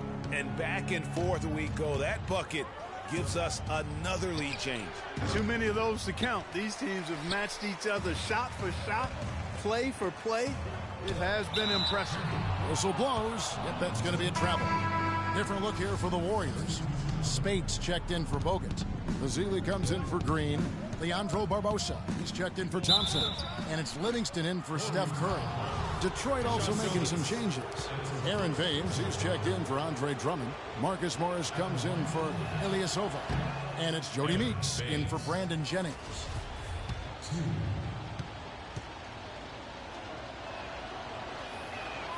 So neither attempt will fall that time for him.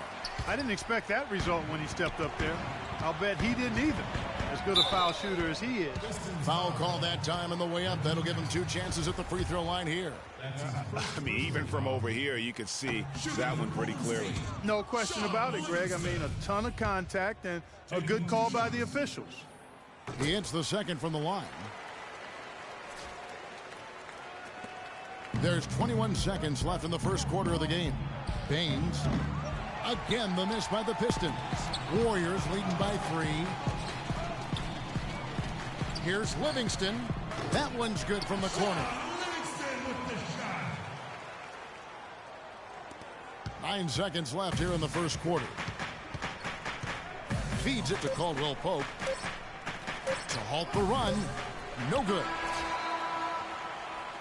The scoring fast and furious as we end the first.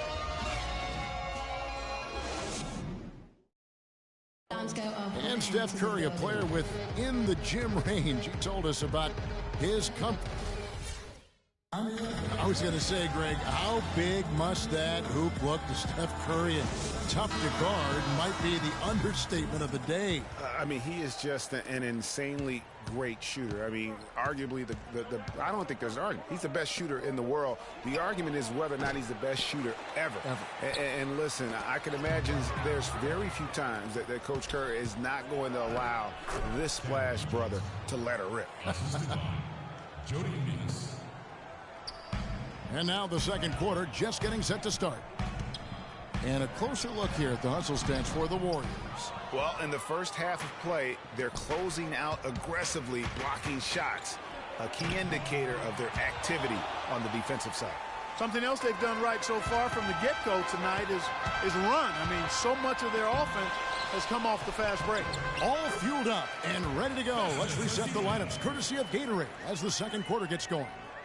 So for the Golden State Warriors right now, we've got Maurice Spates. Ezeli is out there with Iguodala. And there's Livingston. And it's Barbosa in at the 2 guard. And Stanley Johnson is going to pick up the foul. That'll be his second foul of the game. He's jammed himself up a little bit here with that second foul. As long as he can avoid a third before the half, I think he's fine. And the Warriors making a change here. Green's checked in. Well, you know, last season, Steve Kerr came into a good situation, but a touch awkward. The team wasn't 100% on board with the firing of the previous coach, but he won them over in a hurry. Count it, and the Warrior lead has been cut down to just 1 on the basket from Morris. The Warriors shooting at 50% in a decent groove. This is to Livingston. Here's Ezeli. That's short off the rim. Almost no chance of that shot going in.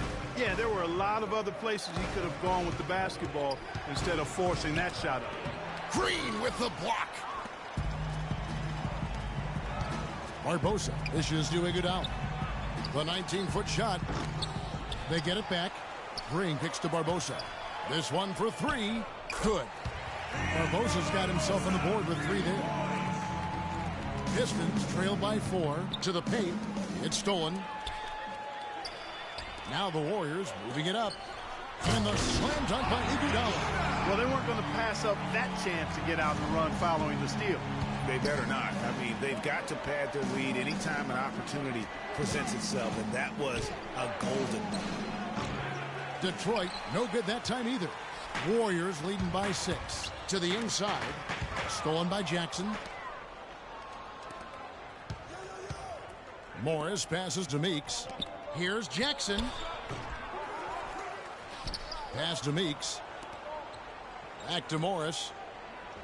Buries another. Morris has got his 3rd basket of the night right there. And that put back about as easy a bucket as you're going to get. Exactly what happens when you don't box out, Greg. And the Warriors decide to take their first time out here. Marcus Morris is nicknamed Mook. He has a twin brother, older by 7 minutes, named Markeith. Both brothers played at Kansas, drafted 13th and 14th in the same year. Eventually played for the same pro team. That is joined at the hip. Catching up on the changes for Golden State. Andrew Bogut, he's checked in for Ezeli. Harrison Barnes comes in for Andre Iguodala. Thompson, he's checked in for Leandro Barbosa. And Curry subbed in for Sean Livingston. And so he earns a trip to the line. Officials saw the contact, and he'll shoot 2. Nice work to get it inside and draw the contact. Exactly. The defense determined not to allow the easy layup right there. They'll settle for making him earn the free throws. And looking at the Morris brothers' careers through last season, the one area they haven't been joined at the hip in is in performance. Markeith has shown steady improvement over his first 4 years. Marcus Morris has had a very up and down start to his career. And you know, Kevin, Marcus has talent. He has versatility. He just hasn't found his role. It's time for him to step out of his brother's shadow and really establish who he is as a player. And stolen by Barnes. Now the Warriors moving it up. Bogut with the ball. And lots of contact there. Missing the shot. He'll shoot 2. That's on Reggie Jackson. I mean, even from over here, you can see that one pretty clearly. No question about it, Greg. I mean, a ton of contact and a good call by the officials. And the Pistons making a change here. Caldwell Pope's checked in. You remember Klay Thompson's father, Michael Thompson, a former #1 pick out of Minnesota. Growing up, he was the smallest of his brothers and thereby took his lumps when they played hoops. But he said that challenge helped him to develop into the player he is today. Taking it to the rack with power right there. And hammering down with the two-handed slam. Just piling on the lead with the dunk like that. And it's Barnes slamming it down. Agility leads to thievery there as he got his hand in there to get the steal. Intelligent play to immediately start the break. And Clark, that's been the story of this game so far. I mean, they cannot hand over any more easy points in the open floor.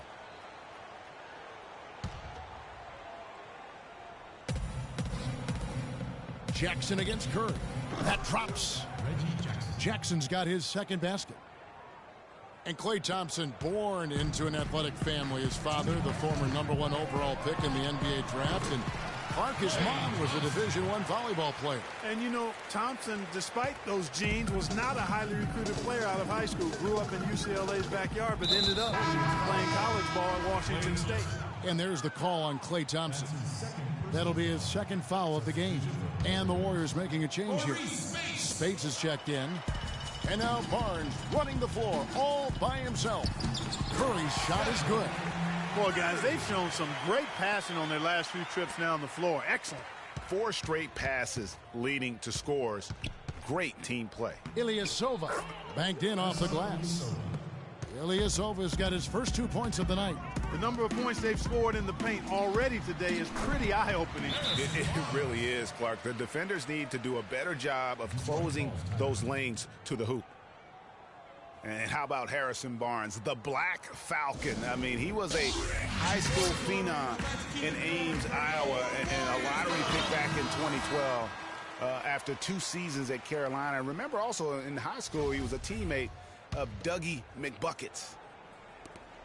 1:21 left to play here in the half. Jennings with the ball. Picked up by Thompson. Here's Ilyasova. And the rebound paying off as they pick up 2 on the second chance bucket right there. How about the perseverance there, the extra effort on that offensive glass? And Thompson kicks to Spates. Thompson misses. Harrison Barnes, of course, went to North Carolina, grew up as a huge fan of former Tar Heel Michael Jordan. Yeah, you know, interesting, his mother started taping Jordan's games on the VCR years before he was born. His given name, Harrison Bryson Jordan Barnes. How about that for a factoid? I didn't know that. Nor did I. Jackson gets the bucket. In the first, he had trouble hitting with any consistency. But here in the second, he's turned it around. Here's Spates. That's in, coming off the assist from Thompson. And the Warriors lead by 11. Just impressed with the teamwork out there, setting the table for one another. 5 straight baskets, Greg, resulting from assists. They're playing as one unit out there. Ilyasova. Warriors with the rebound. Bogut's got 4 rebounds now tonight. Barnes kicks to Spates. That one falls. His second basket of the game. He's now 2 for 3. And the crisp passing has opened things up for them offensively. 10 straight points off assists. That's very impressive, and it also makes the game easy and fun to watch. And he finishes it off with a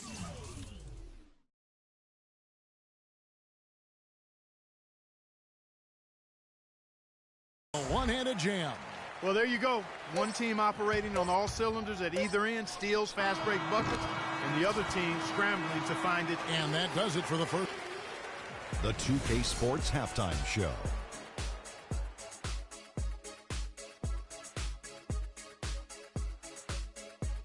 Hey again, everybody. We've been watching a pretty lot.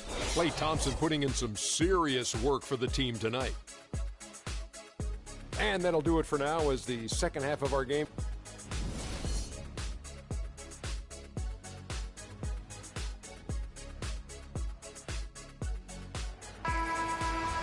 And as we welcome you back, we begin our second half. So far, not a tightly contested game, guys, but, you know, anything can happen. Complete domination. What a game for Thompson. He has 14 points, and he's done a good job distributing the ball as well. And you can't really place a value on what that means to a team. His passing has really helped their cause. Checking out the group for Stan Van Gundy to start the second half. Jennings and Caldwell Pope in the backcourt. Ilyasova out there with Andre Drummond. And it's Johnson in at the 3 slot. Golden State moving the ball around. And so it looks like the Warriors will retain possession here. And you know what? Just a little too much heat on that pass for him to come up with the steal. Yeah, I agree. I mean, that was going to be a tough catch for either one of them. Thompson dishes to Green. Curry with a wide open look. Again, Golden State. Well, we know prior to last season, the Pistons handed the car keys over to Stan Van Gundy. He had some early hiccups, but overall, I think they're headed in the right direction. He's a proven winning coach in the NBA. Caldwell Pope kicks to Johnson. That 3 off the mark. You know, they're not totally dominating the glass, but they're definitely doing enough to keep this lead right where it is. Yeah, but they've separated themselves, Clark, in a number of categories. Rebounds just being one of them. Well, with Coach Stan Van Gundy, it was a very successful first year in Detroit. He's a guy who's going to build around defense. That's been his MO. And Van Gundy has always been a defensive first type guy, Kevin. I mean, the last 30 years, he has probably the best defensive efficiency for a career as a coach. And his teams always play with great emphasis on that side of the ball. Andre Iguodala is checked in for Thompson. Detroit also making some changes. Aaron Baines, he's checked in for Drummond. Morris comes in for Ilyasova. And it's Jody Meeks in for Caldwell Pope. Sean Livingston, he's checked in for Golden State. Perfect screen there. Set him up with a terrific look. Yeah, I like the fact that the setup was good, the screen was solid, but you also have to look at the fact that the defender didn't do his job as well as he could have. And how's that for some ups coming from that one? Well, he is a rarity among NBA point guards in his ability to elevate. Yeah, his athletic ability, guys, is really what takes him a notch above most players at his position. Time call here. The Pistons decide to talk it over. Steph Curry does so many things well, Clark, on the floor, but one area he had struggled with was turning the ball over. Yeah, and after a slow start, Kevin, to the year in the turnover department, Curry was able to slowly right the ship. And the Warriors making a change here. Azili's checked in. Iguodala, no good. But only the first miss of the second half. They've come out here with authority. Jennings kicks to Morris. Green with the block. And they're able to recover. Passes it to Meeks. No one near Jennings as he lets it fly. No good. Well, I think he had all the space he needed. He just couldn't find the bottom of the net. No one near Iguodala as he lets it go. A quick shot there, and it's off target. And Curry and his turnovers last year, a lot of it might have been getting used to a new system. But you can see he's also tightened up his play to reduce the giveaways. You know, I think when you've got somebody that open on the perimeter, a good shooter, the kick-out's the only choice. From the top of the key, no good. And it's Detroit the other way. Here's Morris. Battles through traffic and lays it in. Morris has got 8 points. And, you know, Curry knew turnovers were a problem. How about his mom even instituted a fine on him? And so anytime he has more than 3 in a game, he owes his mom $100 per turnover. Leandro Barbosa, he's checked in for Golden State. And Detroit with a change here, too. Jackson, he's checked in for Brandon Jennings. Well, I'll tell you what, I need to see some more assertiveness out of these defenders. They're not getting the job done. That's a great point. 10 of the last 12 points they've allowed have come at the rim. And yes, sir, that one drops. Yeah, I love the communication and the chemistry between those teammates. Warriors leading by 13. Iguodala, that's a 2-pointer. And there are the Warriors now with another bucket. Detroit's gone 2 of 3 when they ventured outside the arc in the third quarter. Shots good by Baines. Baines has got 4 points this quarter. And I love the fact that he didn't have to slow down or adjust there. The pass was just timed perfectly. From deep, Iguodala. Shot is off. And Detroit the other way now. Morris passes to Baines. Down low. It's picked off. Here is Livingston. 5 points in the game. Here's Green. Good work defensively by Morris. That's terrific defense right there to prevent from converting in close. Well, last season, the Pistons didn't reach the playoffs for the 6th consecutive season. They're making progress, but as we can all see, still have a lot of work to do. Yeah, you know, they were spoiled for a while there. How about going to the playoffs for 1996 to 2009? So it's been a rough stretch here of late, but you get the feeling that the building blocks are in place for another push. Spates checked in for the Warriors. Harrison Barnes comes in for Sean Livingston. Andre Drummond's checked in for the Pistons. Barbosa for 3. That's good. Barbosa's got 6. You know, maybe he's not one of the elite sharpshooters, but even still, that's not a shot that D can afford to give. And I bet most people forget that the Pistons did make the playoffs for 8 straight years before this current drought. It's been a long rebuild process for them recently, but I think they're making progress and moving in the right direction. Klay Thompson, he's checked in for Andre Iguodala. Ilyasova, he's checked in for Detroit. Kentavious Caldwell-Pope comes in for Johnson. And that'll be Golden State as it goes out of bounds. Warriors retain possession.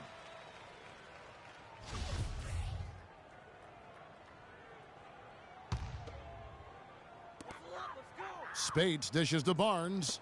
Alley-oop try. It's deflected, and it's out of bounds. Last touch by Thompson. Andrew Bogut, he's checked in for Draymond Green. Andrew Bogut. Pistons trail by 14. And for the Pistons, they seem to have a direction and plan now that just wasn't the case before. It won't be easy to get back into the postseason, but I really feel like they are on the right path. And for Reggie Jackson, the league is going the right way in terms of his skill set. Everyone loves the guard who can shoot well enough to bust the zone as well as make plays for others and at the rim. And Jackson is that guy. He just has not been able to get into that groove yet, guys, but as a whole, it hasn't affected them too much.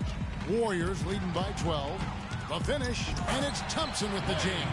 Easy to see who's going to win that race. Yeah, early offense is often easy offense. Excellent work that time.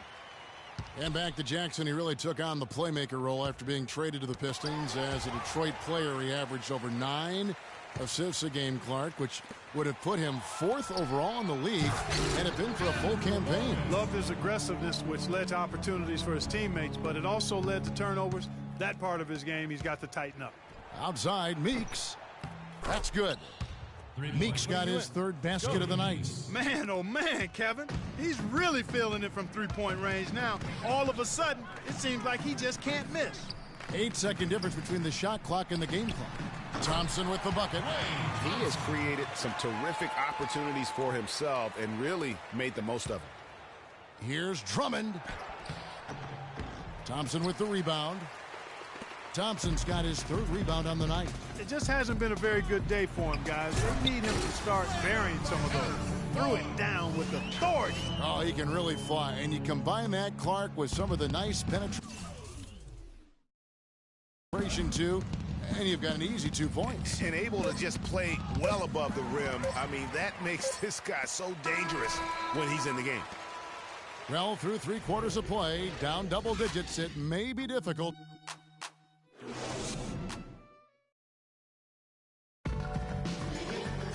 And we welcome you back as we get going here in the 4th quarter. The final quarter of play can change everything. The Splash Brothers are the guards. Bogut out there with Maurice Spates, and it's Barnes in at the small forward position. That's the Warriors 5. Curry outside, kept alive.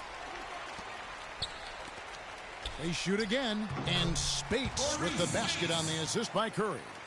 Spates has got the first field goal of the 4th quarter here for the Warriors. And stolen by Spates. Here's Barnes. Uses both hands to slam it down. And that's the classic 1-2 punch right there. I mean, nice steal. And then how about the elevation, Kevin, on the finish? And, Greg, nothing spurs some quick offense like a great play defensively.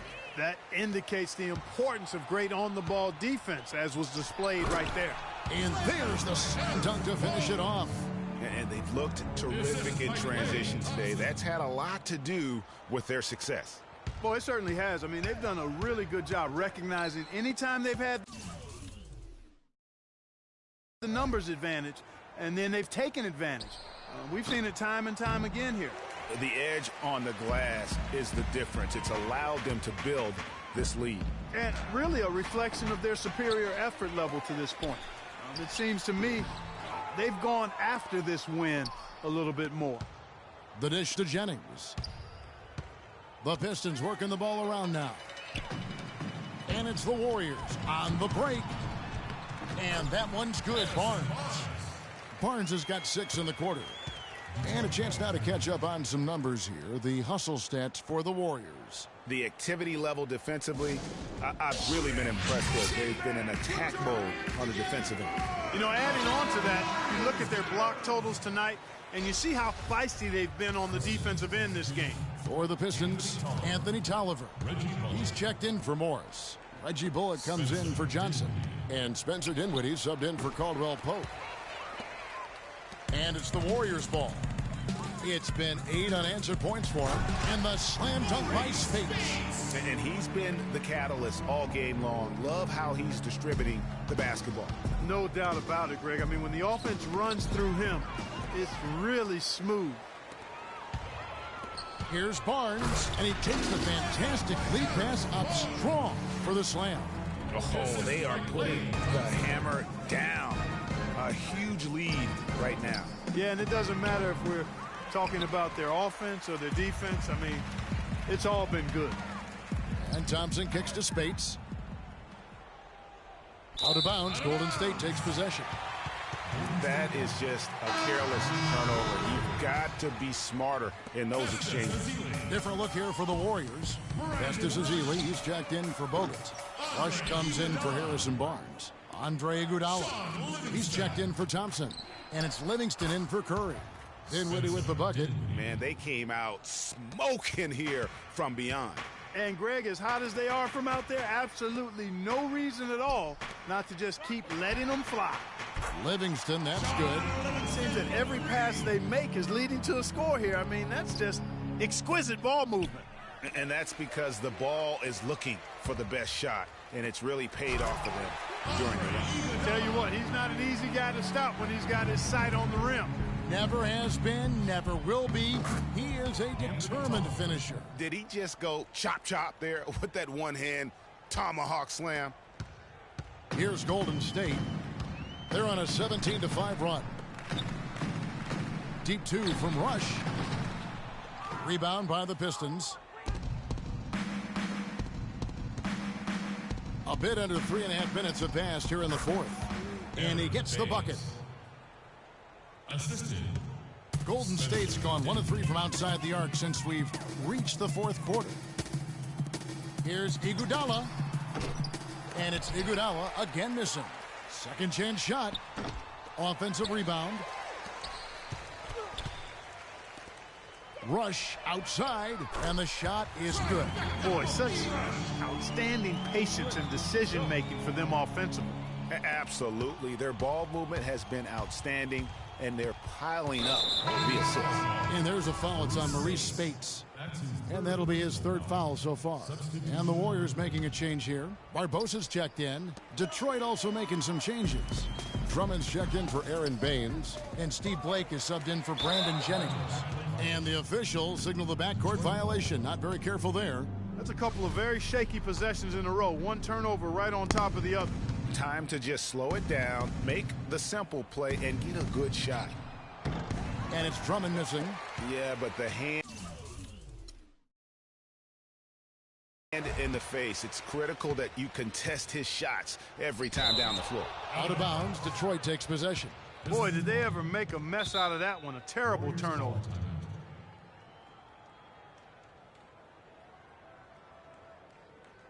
Timeout called the Warriors. They're leading by 30. 1:37 left in the fourth quarter. Well, I tell you, the Warriors roster fit together hand in glove. They were led by the Splash Brothers, but the front court and the bench really complemented the rest of the team perfectly because all of the players for the Warriors were extremely versatile and highly skilled. As you're talking about the Warriors, you know, they were built to play with each other last year. The bigs could all pass very well, and that set up the three-point threats. And then even on the defensive side, I mean, they had players that really complemented each other. I mean, some undersized power forwards who countered with rim protectors. I mean, they also had the length at every perimeter position to switch on any play. So they are equally as adept on that side of the ball. A different look here for Detroit. Marcus Morris is checked in for Reggie Bullock. Jody Meeks comes in for Spencer Dinwiddie. And it's Jackson in for Steve Blake. And a big lead for them on both the scoreboard and the backboard thus far. Yeah, rebounding has been a big key in this one, Greg. They've asserted their will and have taken control on the glass. And one team is just completely outclassing the other tonight. Spirited performance, and it really ignited what is turning out to be a monster win here for the Warriors. And they could do no wrong today, Steve. That's right. This was a team performing to its Clark fullest capability. Yeah, and a very satisfying win for them, too. A game to remember, and on the other side, definitely one you want to forget as soon as possible. And beyond the actual result of this game, fans are going to look back and see this was just a monstrous performance for Klay Thompson. He was doing everything right, and the points came in bunches. Definitely had the hot hands. Well, a good one here for Jackson. 10 points, and he has 1 steal to his credit as well. And Clark, he's just done a great job defensively. That 1 steal doesn't tell the whole story. In the corner, Iguodala with it. Fires the jumper from the corner and nails it. The fans are just loving what's going on here tonight. A really good win for the home team. It sure is. I mean, they kept this crowd in the game, gave them plenty to cheer about, and really used that home court advantage to their advantage. Barbosa's shot is off. You could tell he assumed he'd be able to beat the defensive coverage, even though it was all over. And the rejection by Ezeli. And a big bounce off the rim, but it sinks right in. Here is Livingston. There's 25 seconds left in the fourth quarter. Meeks with the steal. Morris passes to Jackson. The feed to Drummond. He dishes it to Tolliver. Great pass to set up the lay-in. They clearly look like a different team now. Suddenly, they've got some energy out on the floor. Yeah, but it's come a little too late to have a real impact on the game, though. We call this box score window dressing. All it's going to do is make the numbers look a little better than it was. 6 seconds left in the fourth quarter of this one. Here's Jackson. The three-pointer, no good. Misses. So we see the Warriors taking the game here. They poured it on tonight, Clark. A dominant showing in front of a crowd that loved every minute of it. I don't think they have anything but positives to take away from this win. Offensively, defensively, every aspect of the game, it all went. Kevin, I'm here with Andre Iguodala. And Andre, what was the secret to seeing such a great... The 2K Sports postgame show.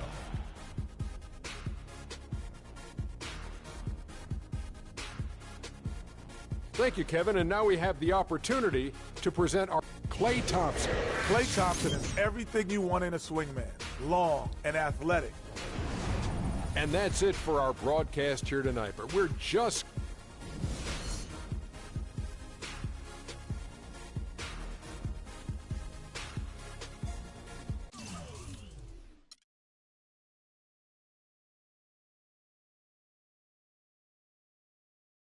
I won't bow down to no man.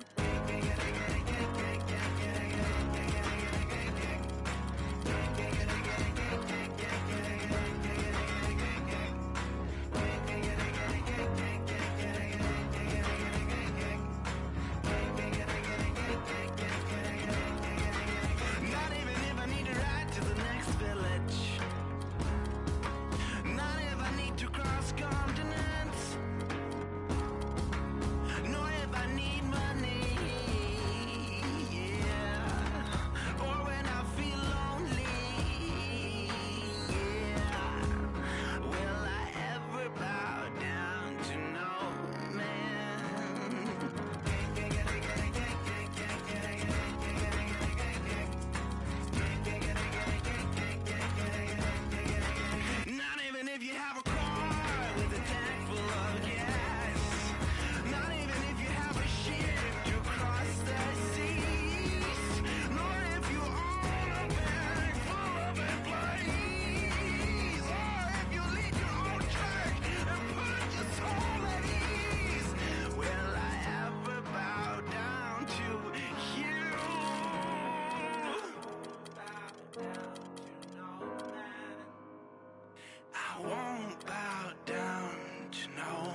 Quando eu me vi só nesse lugar, eu pensei que preciso sair pra me libertar. Seja com quem for, a minha vida cantar. Nunca no mesmo lugar, seja sozinho a dois, o resto eu vejo depois. Mas só em pensar que só face, tudo que eu pedisse só você que me desse. Aí pensando Deus se esse quarto falasse, mas que pena, já era, já era, já era. Não deixo mais aquela tão bela e singela, e nem dá. Porque se eu ouço a voz dela é através de alô. Se passou pela favela é porque alguém me falou. Então já que me deixou por aqui, aprendi a viver um pouco sozinho. Mas o que eu posso fazer, via, se eu gosto da boemia. Essa noite pra mim é dia, mas posso mudar. Mas como isso é questão de tempo, então isso nem tenho muito, nem curto. Fica de canto, eu prefiro suar. Quando eu me vi só nesse lugar. Welcome, sports fans. Thanks for joining us. And it's time for NBA basketball on 2K Sports. It's the Chicago Bulls taking on the Seattle Supersonics. Let's check out Chicago's starting lineup. Harper's out there with Jordan. Then it's Pippen. Then it's Dennis Rodman. And it's Longley in at the 5 down low. No coverage that time. Nice make for him as they get the scoring started. Yeah, he gets it going, and who knows now, you know, it might be a really big night in store for him. Jordan can't get it to go. The defense better not make a habit of giving him that shot. I mean, he doesn't miss many of them. Payton, that's good. And he's starting to get what he wants here early and often. Nice move. Seattle on defense. 4-point game. Here's Rodman. It's hauled in by Brown. That would have been lucky had it fallen. Poor shot selection. Yeah, look at the coach's face and the expression. It says all over it. Are you kidding me? The Supersonics shooting their first free throws of the game on this trip to the line. At the line for 2. No good on the second, so he hits 1 of 2. Hawkins kicks to Brown. First shot, first basket. He's out of the blocks fast. Defensively, that possession better not.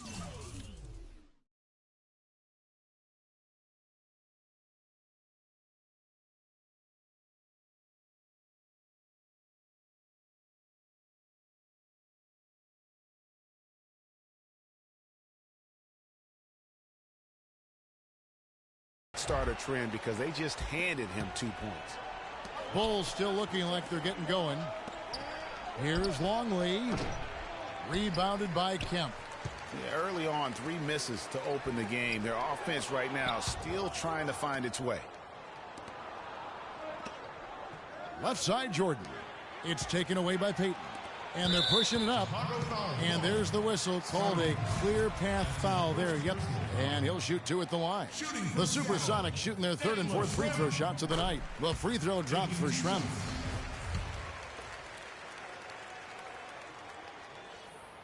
Good on both.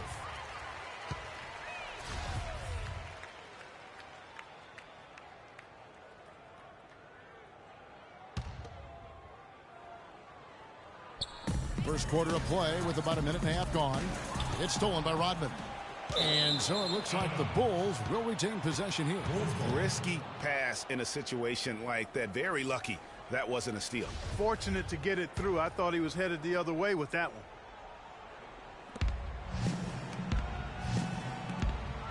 Some nice ball movement by the Bulls. Out of bounds. Seattle will take possession.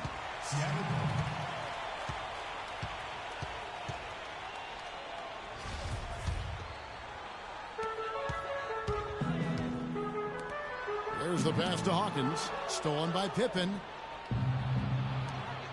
Here's Harper. It's blocked. Out of bounds. Bulls ball. Chicago keeps possession.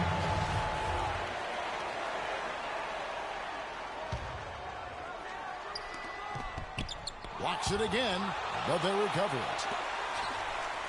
And 3 from Jordan, and the shot is good.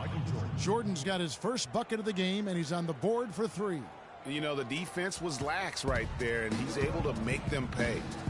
Payton passes to Schrempf. Shot from the wing. Offensive rebound. Rodman with the ball.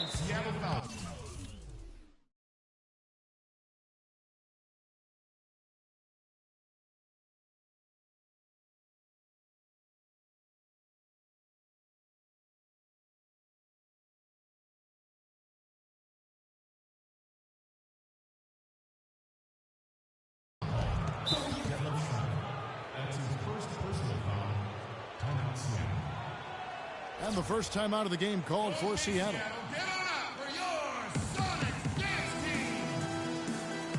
All right, Seattle, keep it going. And you can tell they're just a little out of sync. I think he just wants to get everybody back on the same page. Yeah, I like this timeout, Greg. I think it's a good one because it looks like they need a minute to talk things through here.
Got a piece of it and stolen by Payton. He dishes it to Brown. Can't hit. Some solid defense by Rodman. Here in the first, just under 2.5 minutes played so far. And 3 from Jordan. Got a piece of it. And it's going to be out of bounds. The Bulls will retain possession.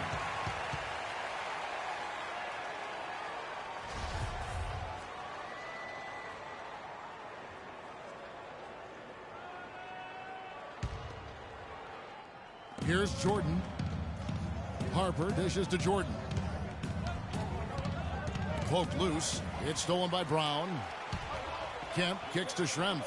Back to Kemp. And down it goes. Dunked through off a wonderful assist. And that's how you make a steal count. Turn it into a quick slam at the other end. It was really a case, it looked like Greg Anthony right there, if I can say so. It was really a case of a great defensive play triggering some instant offense. Yeah, I remember GA as an irritant. And this guy, much like Greg, creating havoc out there. If it ain't broke, don't fix it. They keep getting in the paint and keep scoring points. Keep it going. Not a lot you can do as a defense when they keep hitting. They can't guard us on the perimeter. Spread the floor at the top. Spacing, fellas. Spacing. And here in the first, about 3 minutes in. The drive by Jordan. Outside Harper for 3. It's hauled in by the Sonics. All the time in the world to get that one off. Kemp passes to Brown. Good D by Jordan. That's terrific defense right there to prevent from converting in close. And you can tell he's hungry because that's how you eat away at a lead right there. Make some highlight reel plays and shake that defense up. Well, Greg, you're right. Not all 2 points are the same. Not when they come on a stuff like that one. Well, I like the craftiness in his game. I mean, he can distribute or he can attack the basket, just like we saw right there. Askew's checked in for... Now that's finishing your work right there. Powerful two-hand jam. You're right. And I tell you what, if he's got a few more of those in him, this lead will start shrinking even further. Special thanks to Kia for that sweet Kia Slam Cam replay.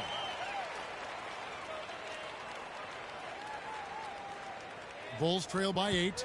Inside, Lennington. And there's the slam dunk to finish it off. You got to love that great assist by Jordan. Payton with the ball. He's picked up by Jordan. Payton's shot is off. We've got 1:48 left in the first quarter. Ball stolen.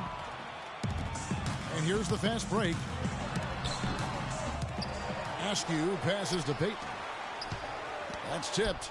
They get it back. Hawkins kicks to Payton. That doesn't go either for Payton. No doubt he's struggling right now from the field. Let's see if he can get it going this quarter. He is just really almost playing for the other team. The shooting has just been poor. The Sonics again can't hit. Bulls trail by 6.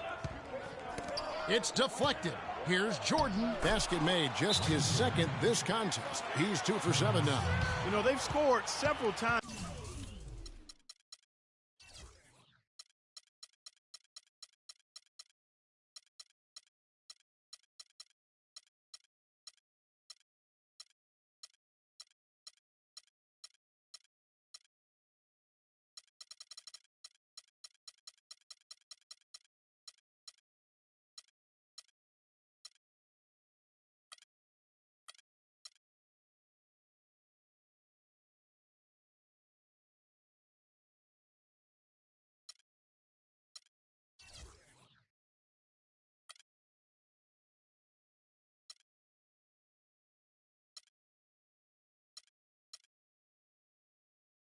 Already here in the first quarter down low. I like that. It's like a running game in football. When you can pound the basketball inside, it also allows you to control the team's transition. The Supersonics making a switch here. Perkins is checked in. Tony Kukoc, he's checked in for the Bulls. Payton kicks to Hawkins. Shoots from the baseline. Chicago grabs the miss. Rodman's got 4 rebounds now tonight. Jordan. And he gets it to go. Jordan's got his 3rd basket of the night. Really not hard to see why they're giving up points on this run. I mean, they've just given them too many looks inside. Yeah, and usually when a team goes on a run like this, it's because they are getting too many opportunities on the inside. Make them beat you from deep. Now here's Rodman.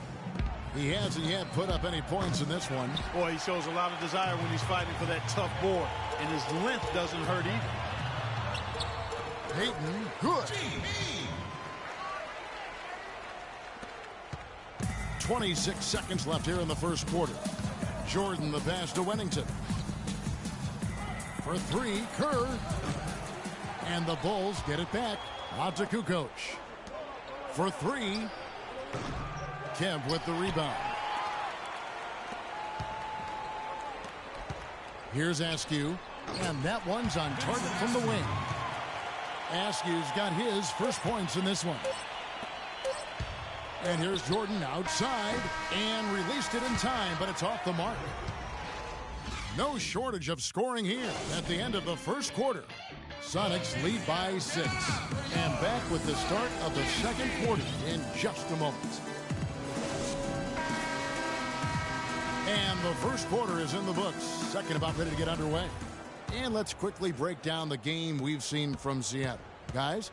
They came out with the purpose of playing for one another, making the extra pass throughout that first quarter. Guys, that is simply just good basketball. I mean, really good basketball. Total team effort out there. On the court right now, second quarter for the Bulls. They've got Tony Kukoc. Harper's out there with Jordan. Then it's Longley. And it's Simpkins in at the 4 slot. Those are the kind of nice inside looks they've gotten in the first half here. And I think they should continue to work the ball down low, Clark. It's really going to free up their outside shooting. And the basket good. And good passing, setting up a lot of these buckets right now, Kevin. That's been the key. Dime-dropping delights is what I call it. That is a nice pass. I will give you that one. Yeah, he was on the money, that's no doubt. No, I tell you what, he earned his money on that foul. Yeah, if you're going to foul, then make sure that you don't give a chance for the and one. Sonics have gone 3 of 4 at the free throw line tonight. Tippins checked in for Michael Jordan. And the second free throw, good. Bulls trail by 3. Longley passes to Kukoc. And he dunks it down. His eyes just simply light up when he gets that close to the bucket. And you just know what he's going to do with the basketball. Kemp can't hit. Now that's terrific defense at the rim. Got right in his path. And you know they'll be conscious of him next time they take it inside, too. I mean, that's what really good defenders do. They make you think about their presence. Chicago shooting their first free throws of the evening. Bulls making a switch here. Bushel is checked in. He doesn't get the second one. Listen, there's no doubt he feels like they should have the lead, but that miss will keep it all tied up. And once again off the mark by Seattle.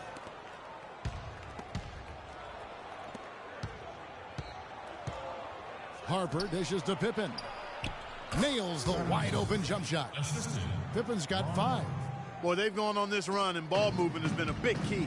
It really has, Clark. The defense unable to react as quickly as necessary in terms of dealing with their passing. I'm not sure who was supposed to pick him up, but somebody's going to get an earful from the coach for leaving him that wide open. Good ball movement here by the Bulls. And stolen by Perkins. Payton kicks to Kemp. Boy, that's his second foul, and he does not want to pick up number 3 here. That'll mess your game up for sure. That's how you make an impact with defense. Once the steal is made, you know they're going to be scattered. The floor is open. Take care of business. Always an advantage when you can get out in the open floor. You get much better rhythm offensively, and this lead, I think, is headed up. Catching up on the changes for Seattle. Brown is checked in for Perkins. Miller comes in for Hawkins. And it's Shrimp in for Gary Payton. Wingate is checked in for Seattle. Miller, no up. Outstanding perimeter defense there. That was a well-contested shot. Yeah, and you know he takes a lot of pride in his defense. There are no easy threes if he's on you. Here's Shrimp. And he takes it in for the layup off a very nice feed. Shrimp's got 8 points. Crisp pass into the paint. To the wing on the left. That's tipped. Passes to Simpkins. Shot to stop the run. But they get it back. Pippen for 3. No up. Seattle goes the other way with it. They've led by as much as 10. Here's Miller. The rebound by Simpkins. No one to blame on that one but himself. You get looks like that, you've got to take advantage. They blow the whistle just as he gets it off. That's 2 points with a chance for another one at the stripe. So for the Bulls, Wennington is checked in for Longley. Rodman comes in for Simpkins. And Steve Kerr is subbed in for Ron Harper. Sonics leading by 3. Here's Shrimp and the rejection by Pippen. And here we go, the Bulls fast break. Knocked away and stolen by Miller. And here comes Brown leading the fast break. Here's Wingate. The shot's good. Brown making the play. Wingate's got his first basket. That kind of power move has become a trademark.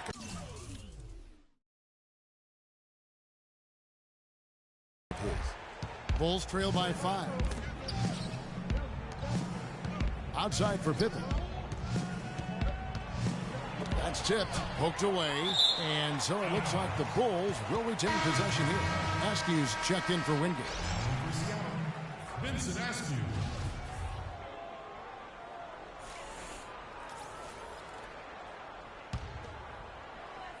And a little under 3.5 minutes elapsed in the second quarter of play. Kerr's gone 1 of 3 from beyond the arc. Pass to Askew. Cannot hit. Good work defensively by Rodman. Michael Jordan is checked in for Chicago. That's his first personal foul. Now into the lineup for the Bulls. Off the inbound. Will not go. This is off the front iron. Here's McMillan. Good work defensively by Kerr. Chicago trailing here. The drive by Jordan. And Miller with the block. One-on-one here. Askew buries the 20-footer. Askew's gone 50% so far. 2 of 4 shooting. And here comes the break. Fires from 18. And it's Chicago with the rebound. The drive by Jordan. And foul called as he misses. He'll go to the line and shoot 2. Take a look at what Jordan's done. 9 was able to come up with one steal, too. You know what? He's been a difference maker defensively today, Clark. He's disrupted more plays than the stat sheet will show. You know, even though they're behind, I love the job they've been doing getting to the free throw line. We always like it when you're aggressive and not settling. And the Supersonics making a change here. Perkins is checked in, and Chicago also making a switch. Kukoc, he's checked in for Scottie Pippen. They've had assists now on their last 3 baskets. And it's not just their passing, but also the body movement off the ball that's created a lot of those opportunities. He is an automatic finisher when he gets into that area. You know, he picks the simple one-handed stuff to get the 2 points. Yeah, and in a close game, though, guys, those could be really important points. Now here's Kukoc. Kicks it to Kerr. Outside, Rodman. Pass to Kukoc. Another one falls for Chicago. Assistant, Dennis Rodman. 46 seconds left in the second quarter. Back to Brown. Dishes it to Miller. Miller with another miss. There's some good defense for you. I mean, for somebody who's as good at shooting the 3 as he is, you need a defender who's equally adept at guarding against it. That was well done. I like that. They obviously put the right guy on him. Got that bucket in no time at all. Askew's got the game tied up here for Seattle. Just 1 second between the shot clock and game clock. Hey, the Bulls have gone 4 for 5 from the charity stripe in this one up to now. That free throw, no good for the Sonics. Kemp's checked in for Schrempf. Hawkins comes in for Miller, and it's Payton in for Brown. And he sinks the second. There's 21 seconds left in the first half. Yeah, credit the D there. Got his hands up and made sure he wasn't comfortable on the release. Sure did. Stayed real snug on him and didn't allow him the space he needed to get a good shot off. Excellent work there in transition. Yeah, I think it's always better to go early in transition, to attack when it's there, because oftentimes you can beat the defense down the floor. Here's Kukoc. He got it up that time, but it wouldn't. And we're through the first half of basketball here, and what's... And it's been a back-and-forth game so far with no ground given through the first half. Third quarter starting here now. What a game we're seeing from Michael Jordan. And he just went off in those first 2 quarters, guys. He's capable of doing that on a consistent basis as well. So we might see some changes from a defensive standpoint as they try to disrupt his rhythm in the second half. You know, guys, I think you've got to make some sort of change. I mean, they can't let him continue to torch him up like he has been. Hawkins is out there with Sean Kemp. Then it's Schrempf. Then there's Payton. And it's Brown in at the center, locking down the middle. That's the lineup out there for the Sonics. Here's Schrempf. Off the mark there with the three-point shot. Yeah, but the defense was determined not to give him an inch of free space. But they'll get another chance.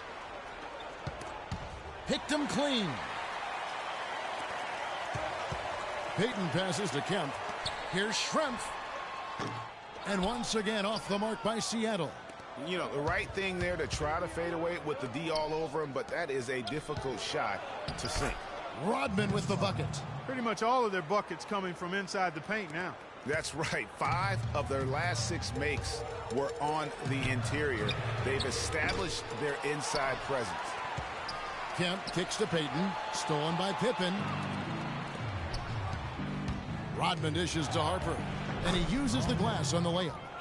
And now a 7-point Bulls lead. Some defensive breakdowns are starting to show up now. Their last 4 buckets allowed have come from very close range. Yeah, high percentage shots are what they are getting in terms of the attempts, and that's just not going to get it done. They have got to figure it out. Chicago leading by 7. The drive by Jordan. Rodman passes to Longley. Pippen with the bucket. Pippen's got 10 points in the game. Fantastic ball movement. They're picking them apart with their passing. Purposeful passing it is, partner. Their last 10 points have all come off assists. I'm shocked that didn't turn into 3 points. I mean, he makes you pay on those nearly every time. Back to Rodman. And 3 from Jordan. And the officials call over the back. A little too aggressive there. Yeah, he was boxed out and tried to get the rebound the only way he could. Yeah, he got straight over the back and on top of him there, too. So nothing subtle about that one. Wingate, he's checked in for Brown. Simpkins, he's checked in for Chicago. If he can improve on what's been a shaky day for him thus far, they could stretch this lead out. Percy Hawkins knocks it down. Chicago leading. Just under 2.5 minutes into the third quarter now. And again, no good by Chicago. It's not winning basketball when you're attempting shots like that. Yeah, come on now. You got to remember it's a team game. He's got 4 teammates out there with him. I don't think he needs to try to do it all by himself like that. Now that's finishing your work right there. Powerful two-hand jam. You're right. And I tell you what, if he's got a few more of those in him, this lead will start shrinking even further. He shot the ball exceptionally well as they've built this lead for themselves here. The dish to Shrimp. The pass to Hawkins. They get the rebound. Back to Shrimp. Who's back up. Can't get it to go. And you know what? He's just not on his game. No doubt about it. Their deficit isn't totally on him, but he has not been an asset for his team. Here's Harper. That falls. Nice feed that time from Scottie Pippen. And now it's an 11-point Bulls lead. Here's Wingate. No luck. Now Chicago takes it the other way. It's Pippen with the drive. And here's Jordan outside. Can't get it to go. Well, in most games he can knock it down from deep, but it just isn't there for him in this one. Here's Schrempf. And it's Schrempf again missing. He's going to play his way right onto the bench and out of the game if he continues to shoot it like he has so far in this quarter. Hawkins against Jordan. Kemp. And lots of contact there. Missing the shot. He'll shoot 2. Been a good one for Shawn Kemp. 10 points and a block. He's got free throw attempts number 4 and 5 here. Some changes for Seattle. Perkins, he's checked in for Schrempf. Askew comes in for Wingate. And McMillan subbed in for Payton. Chicago also making some changes. Wennington, he's checked in for Longley. Kukoc comes in for Michael Jordan. And Kerr subbed in for Harper.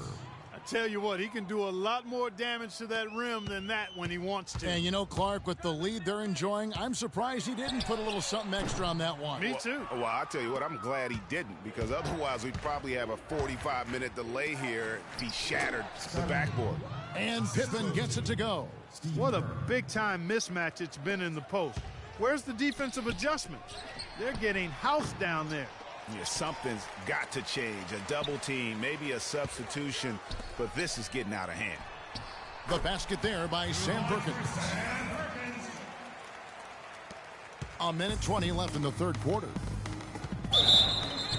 Hey. Let's take a moment here to get your guys' take on scoring so far for the Bulls. Guys, the passing we've seen from them has been tremendous. Very unselfish. And also, I think it's really led to the rhythm and confidence you've seen from long range tonight throughout the entire game. Miller's checked in for Seattle. And Chicago also making a switch. Oh, wow. It's a beautiful jam.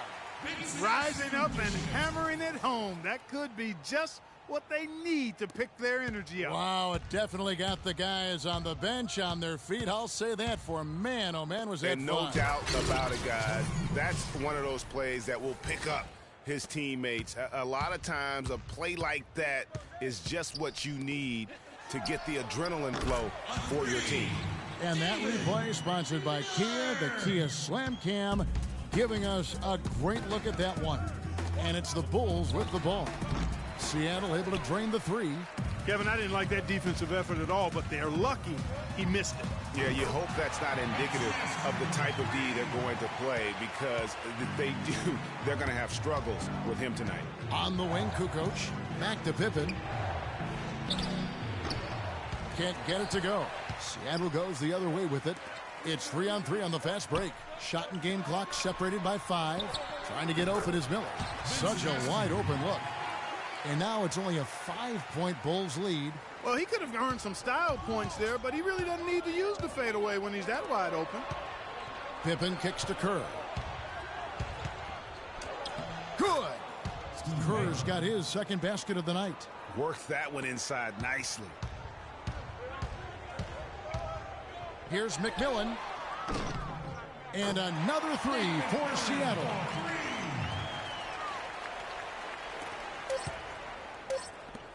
Here's Simpkins trying to answer back, but that three is off the mark. And offensively, a great show for the fans through the first three quarters. It's been a fun game.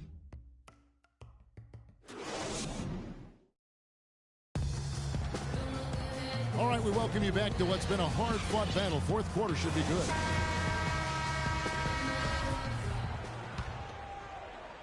Sonics trail by 4. Our fourth quarter action underway, presented by Gatorade. All fueled up and ready to go. Let's reset the lineups. So the Bulls 5 right now. We've got Kerr. Long way out there with Dennis Rodman. Then it's Kukoc. And it's Harper in at the 1. Passes it to Askew. And out of bounds as the Bulls gain possession. Michael Jordan. He's checked in for Steve Kerr. Now into the lineup for the Bulls. The Bulls leading by 4. Poke loose. Here's Kukoc. Offensive rebound. It's Jordan on the wing. Here's Harper. Another miss by Harper. Well, it's definitely within striking distance now. Yeah, but they've got to make each possession count on both sides of the floor. And that one's good from McMillan. Now here's Jordan.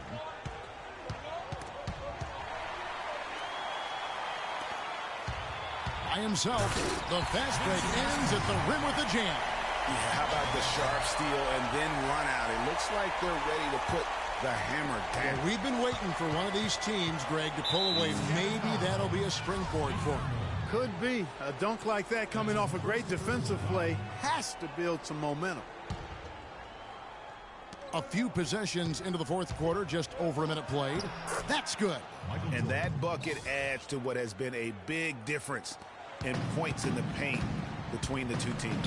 Yeah, it's really been quite a contrast. I like the way they're attacking the middle at their offensive end. Here's Kukoc. It's hauled in by Brown. Brown's got 6 rebounds now in the game. All sorts of time. McMillan can't make it work. Chicago leading. Here's Harper. A rebound by Kemp. Kemp's got his 7th rebound here tonight. McMillan kicks to Perkins. Perkins hits the shot. Big smooth there again. Loose D here. Critical stretch. I mean, you're better off sending them to the free throw lines than to have them get that good a look. They've been committing a lot of turnovers, and I imagine that's exactly what they're talking about right now. They need to tighten it up. Let's go quickly over to Doris Burke for an update. Well, Kevin, I was able to listen in on what the head coach of the Chicago Bulls was going over in his huddle. He told them, this is it, fellas. Let's hit them right out of this timeout. Put some pressure on them. Show them how much you want it. Let's go get it. Guys, he's really exhorting them to give them a burst of energy. Game moves along. 2 minutes gone here in the fourth. That's good. 19 points for Michael. Big time bucket there, and you can expect to see him stay very involved the rest of the way. Here's Schrempf. Longley grabs the miss. Oof, rough shooting night tonight, but you can't fault him for the effort. Right back to the basics there, using the one-hand slam for that one. Doesn't he make the basics look pretty exceptional? Yeah, he does. They look sweet when he does them. And he better stay with those basics, because this game is still yet to be determined. That's good from Hawkins. Percy Hawkins taking 2 shots. And so Hawkins drills both of them. And that's another area where he is just a superb player. Excellent at the free throw line. Kukoc kicks to Rodman from 11 feet away. It's hauled in by the Sonics. Brown outside. Lets it fly from 18. The rebound by Jordan. Jordan's got his 4th rebound in this one. Feeds to Brown. Kukoc dishes to Brown. Timeout for the Bulls.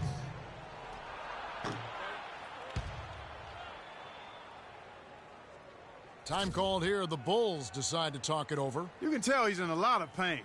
They'll take a timeout so that trainer can help him out. Okay, Seattle, get on up for your Sonic dance team.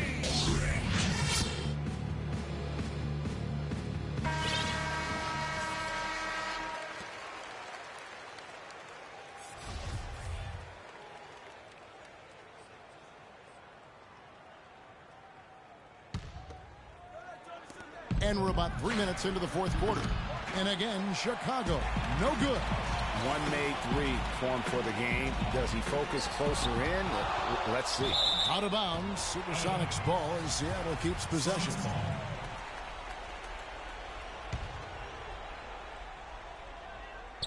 Kukoc with the steal.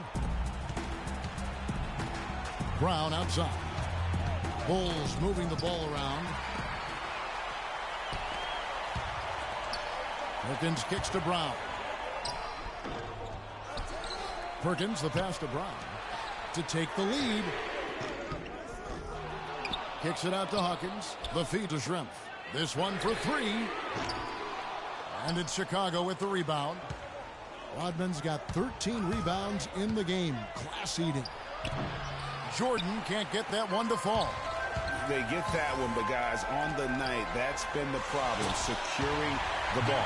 They've been out-hustled. At this point, hard to see them recovering from that. Rodman goes in. Out to Kukoc. Bangs home the trifecta. And the Bulls lead by 3. Oh, big three right there. I mean, I've got to say, defensive breakdown, no doubt. They've got to have a bigger man on him. Hawkins. And the shot falls short this time. And there have been some terrible shot choices here, Kev. That's not a good look at all. Here's Brown. And it's good. Assisting on the play was Jordan. Jordan's got 6 assists now in the game. Payton dishes to Perkins. Payton kicks to Brown. Lee pass was put in just the right spot. Big-time basket there on the inside. I mean, he had to get that one up and over the big guy. Way up and over the big guy. And what a time in the ball game to make it happen. And so the ball out of bounds. Jordan touched it last. Sean Kemp, he's checked in for Seattle. The Bulls also changing it up. Pippen comes in for Kukoc. And it's Harper in for Brown. Brown, good. 1:24 left to play in the final quarter. Shrimp against Harper. Pass to Pippen. That's good again. His 7th basket. 7 for 10 from the floor. And if you're the guy who has to guard him, it is never going to be an easy night for you. Payton with the ball. He's picked up by Pippen. Here's Shrimp. Can't get it to go. And it's Chicago the other way. Pippen, the pass to Jordan. Connects. And all quarter long, he's been zeroed in and knocks down big shot after big shot here in the fourth. Payton kicks to Shrimp. Count it. What a beautiful shot to bring him to within 3. Yeah, clutch basket, even with him being on the short end of the stick, size-wise. Really, Greg, just shows you the toughness and determination this man has. Impressive. Longley against Brown. Outside for Jordan. And that's an intentional foul.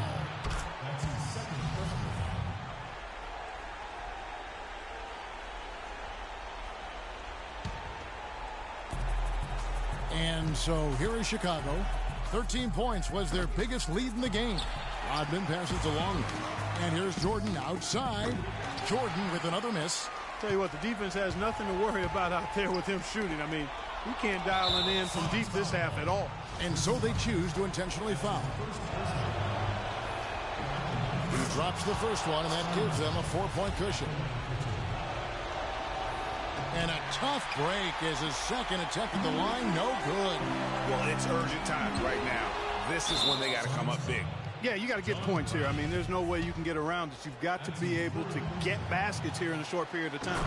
No choice but to foul there, but he's probably the last guy you want to see on the line. But there was no time really to be selective. Stopping the clock was the priority. And he just garnered a little bit more insurance there. Very confident that he's able to go up and knock those down. Really crisp, intelligent passing to make that basket possible. Here's Pippen, and there's the intentional foul. No choice but to stop the clock here. That's right. No other option but to foul and hope for some misses. Yeah, they have to extend the game. I mean, plain and simple. Use every second you can on the clock here. And so both free throws are good, and it's a 6-point ball game. No mistakes there. I think you can close the book on this one, guys. It's done. Here's Hawkins. The offensive rebound out to Payton. The three. Gets the three to fall. He could have forced a tough inside shot, but made a terrific kick out to find the open jumper instead. And they foul intentionally. That's what they have to do at this point.